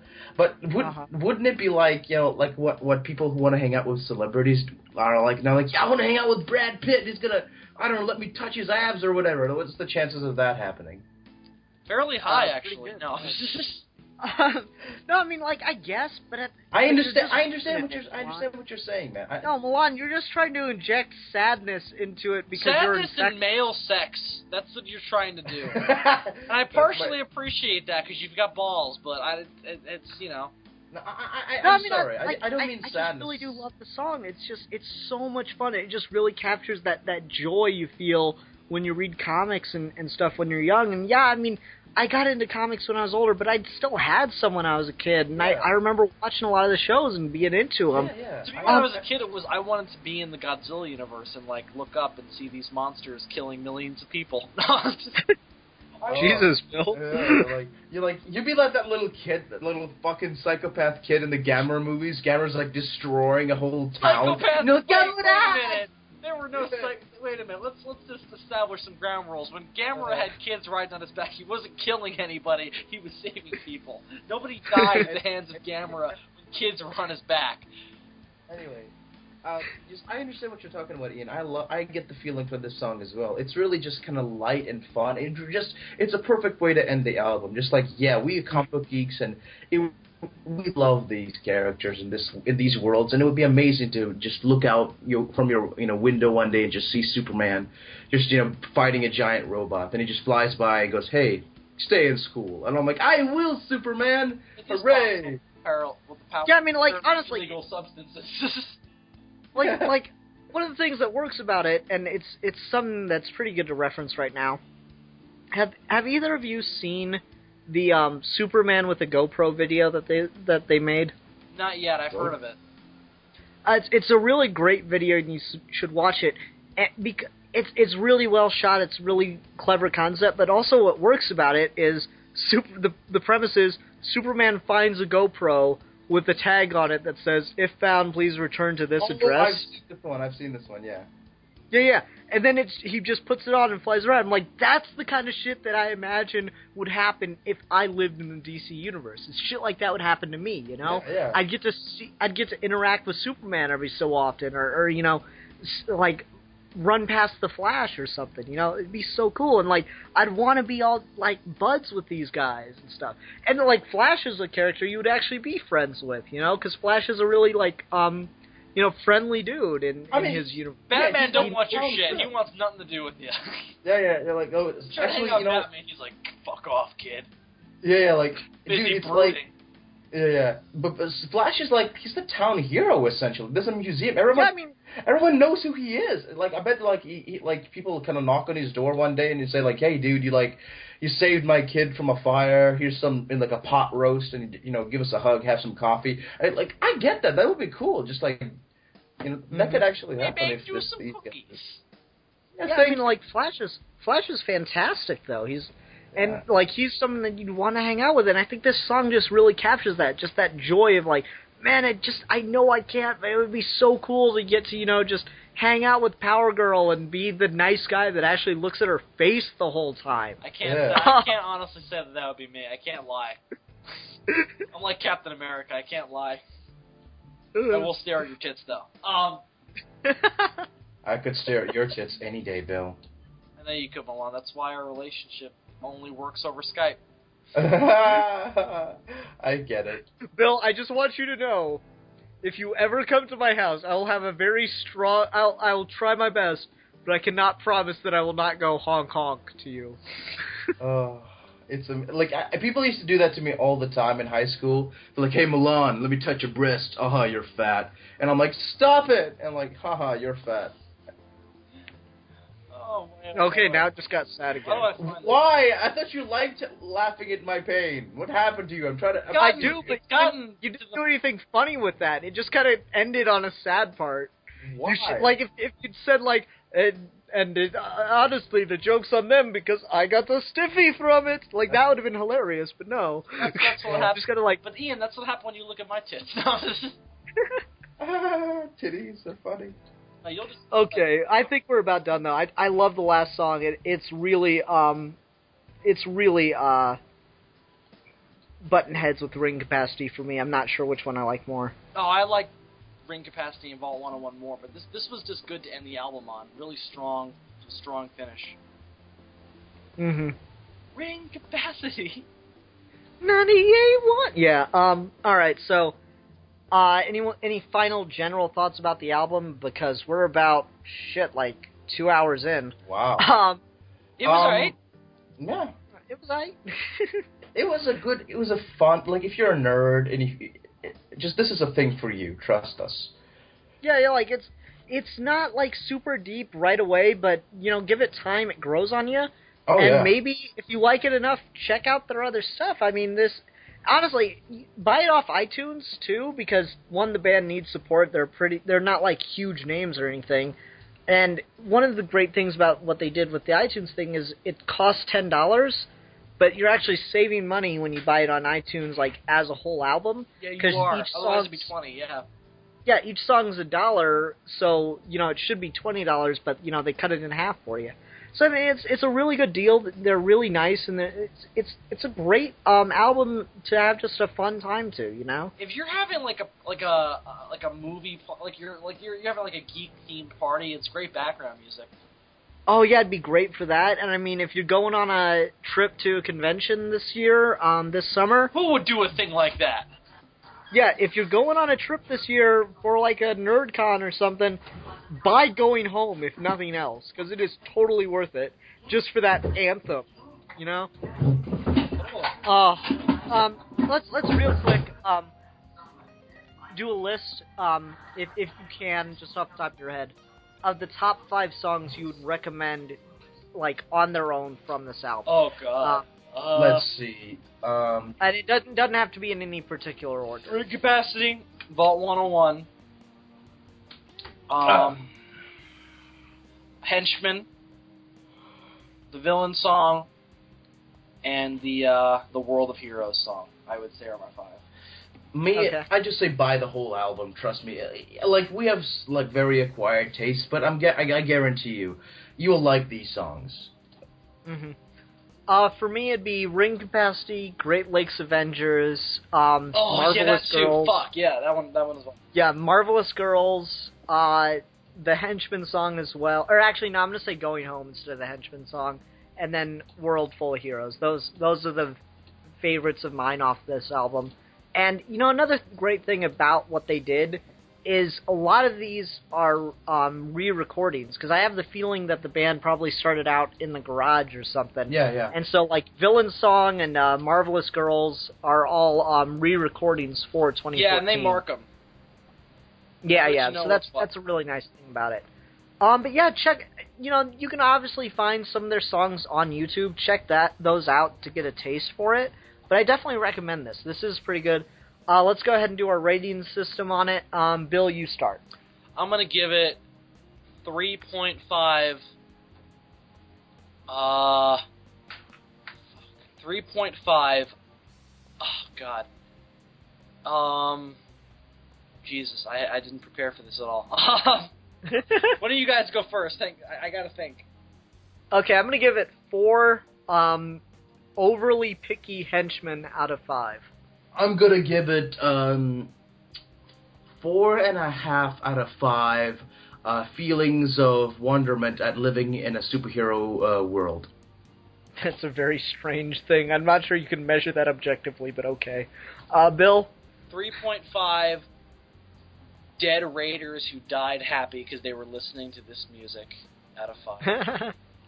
Yeah, like, that's the thing about this song. Even if it isn't, like, your style in particular of music like Bill, this will definitely put a smile on your face. Oh, yeah, definitely, yeah. It'll make... Like, even if you're not into, like, most rock or, like, pop kind of music, this stuff's gonna make you smile if you're a nerd, because you're gonna get it. Yeah. And that's gonna make you happy. Yeah. You won't cry yourself to sleep tonight. Yay! Yeah, unless you're Milan, which, just existing makes you want to cry yourself to sleep tonight. All right. God, every breath. you're just doing it so well. It's like second nature to you now. Like, am I like... Yeah. It's an art, I consider myself an artist at insulting Milan. Ian takes it to like an art gallery, and he just insults Milan. That's his piece. And people just like analyze, I wonder what the meaning of this young gentleman insulting this boy is. I'm really we should really do a hardcore bet. All right, Milan, here's what we're going to do. We're going to come up with something to bet this over, but here's going to be the stakes. If I win, you have to take, 10 episodes of Geeky Gentlemen and edit out everything except the moments when I insult you, and then put that into one big video and post it on your channel, and just, record your reaction while you're listening to it. And if you win, I will make an entire video, like, deadpan serious video whilst wearing a dress. I already seen you in a dress. That's not interesting to me. Oh No. It'll Ian be like wearing lingerie. Oh. Ian, you gotta do it. You gotta step up, man. All right, fine. But we'll figure out what to make the bet on. But yeah, that'll happen. Like a real good. Wait, what's the bet over? No, set this shit up. I don't know yet. We'll figure it out. We'll announce next week. Milan, what is our topic for next week, though? Our topic is It's an idea topic. It's an idea. I thought it was a debate topic. No. Yeah, Same debate thing. idea kind of thing. I wanted to get... See, I have this friend of mine who wants to really come in and be on the Geeky Gentleman called Ozzy Griffin, a really nice guy. And I'm thinking if we can discuss... Well, we already discussed Bioshock, so maybe... I'm not 100% sure. Let's see. Brilliant. Morals in comic books, or more the type of morals that you have, like, you know, that heroes make when, like, it's either this or the world ends. Tough choices in comics. Okay. Yeah, that's fine. Moral decisions in comic books. Yeah, that works. Sure. Okay then. So, everybody, thank you for listening. Until next time, I'm the Philosopher. I'm the Fanatic. And I am the Madman. And we are your Geeky Gentlemen, and we will be discussing things. No.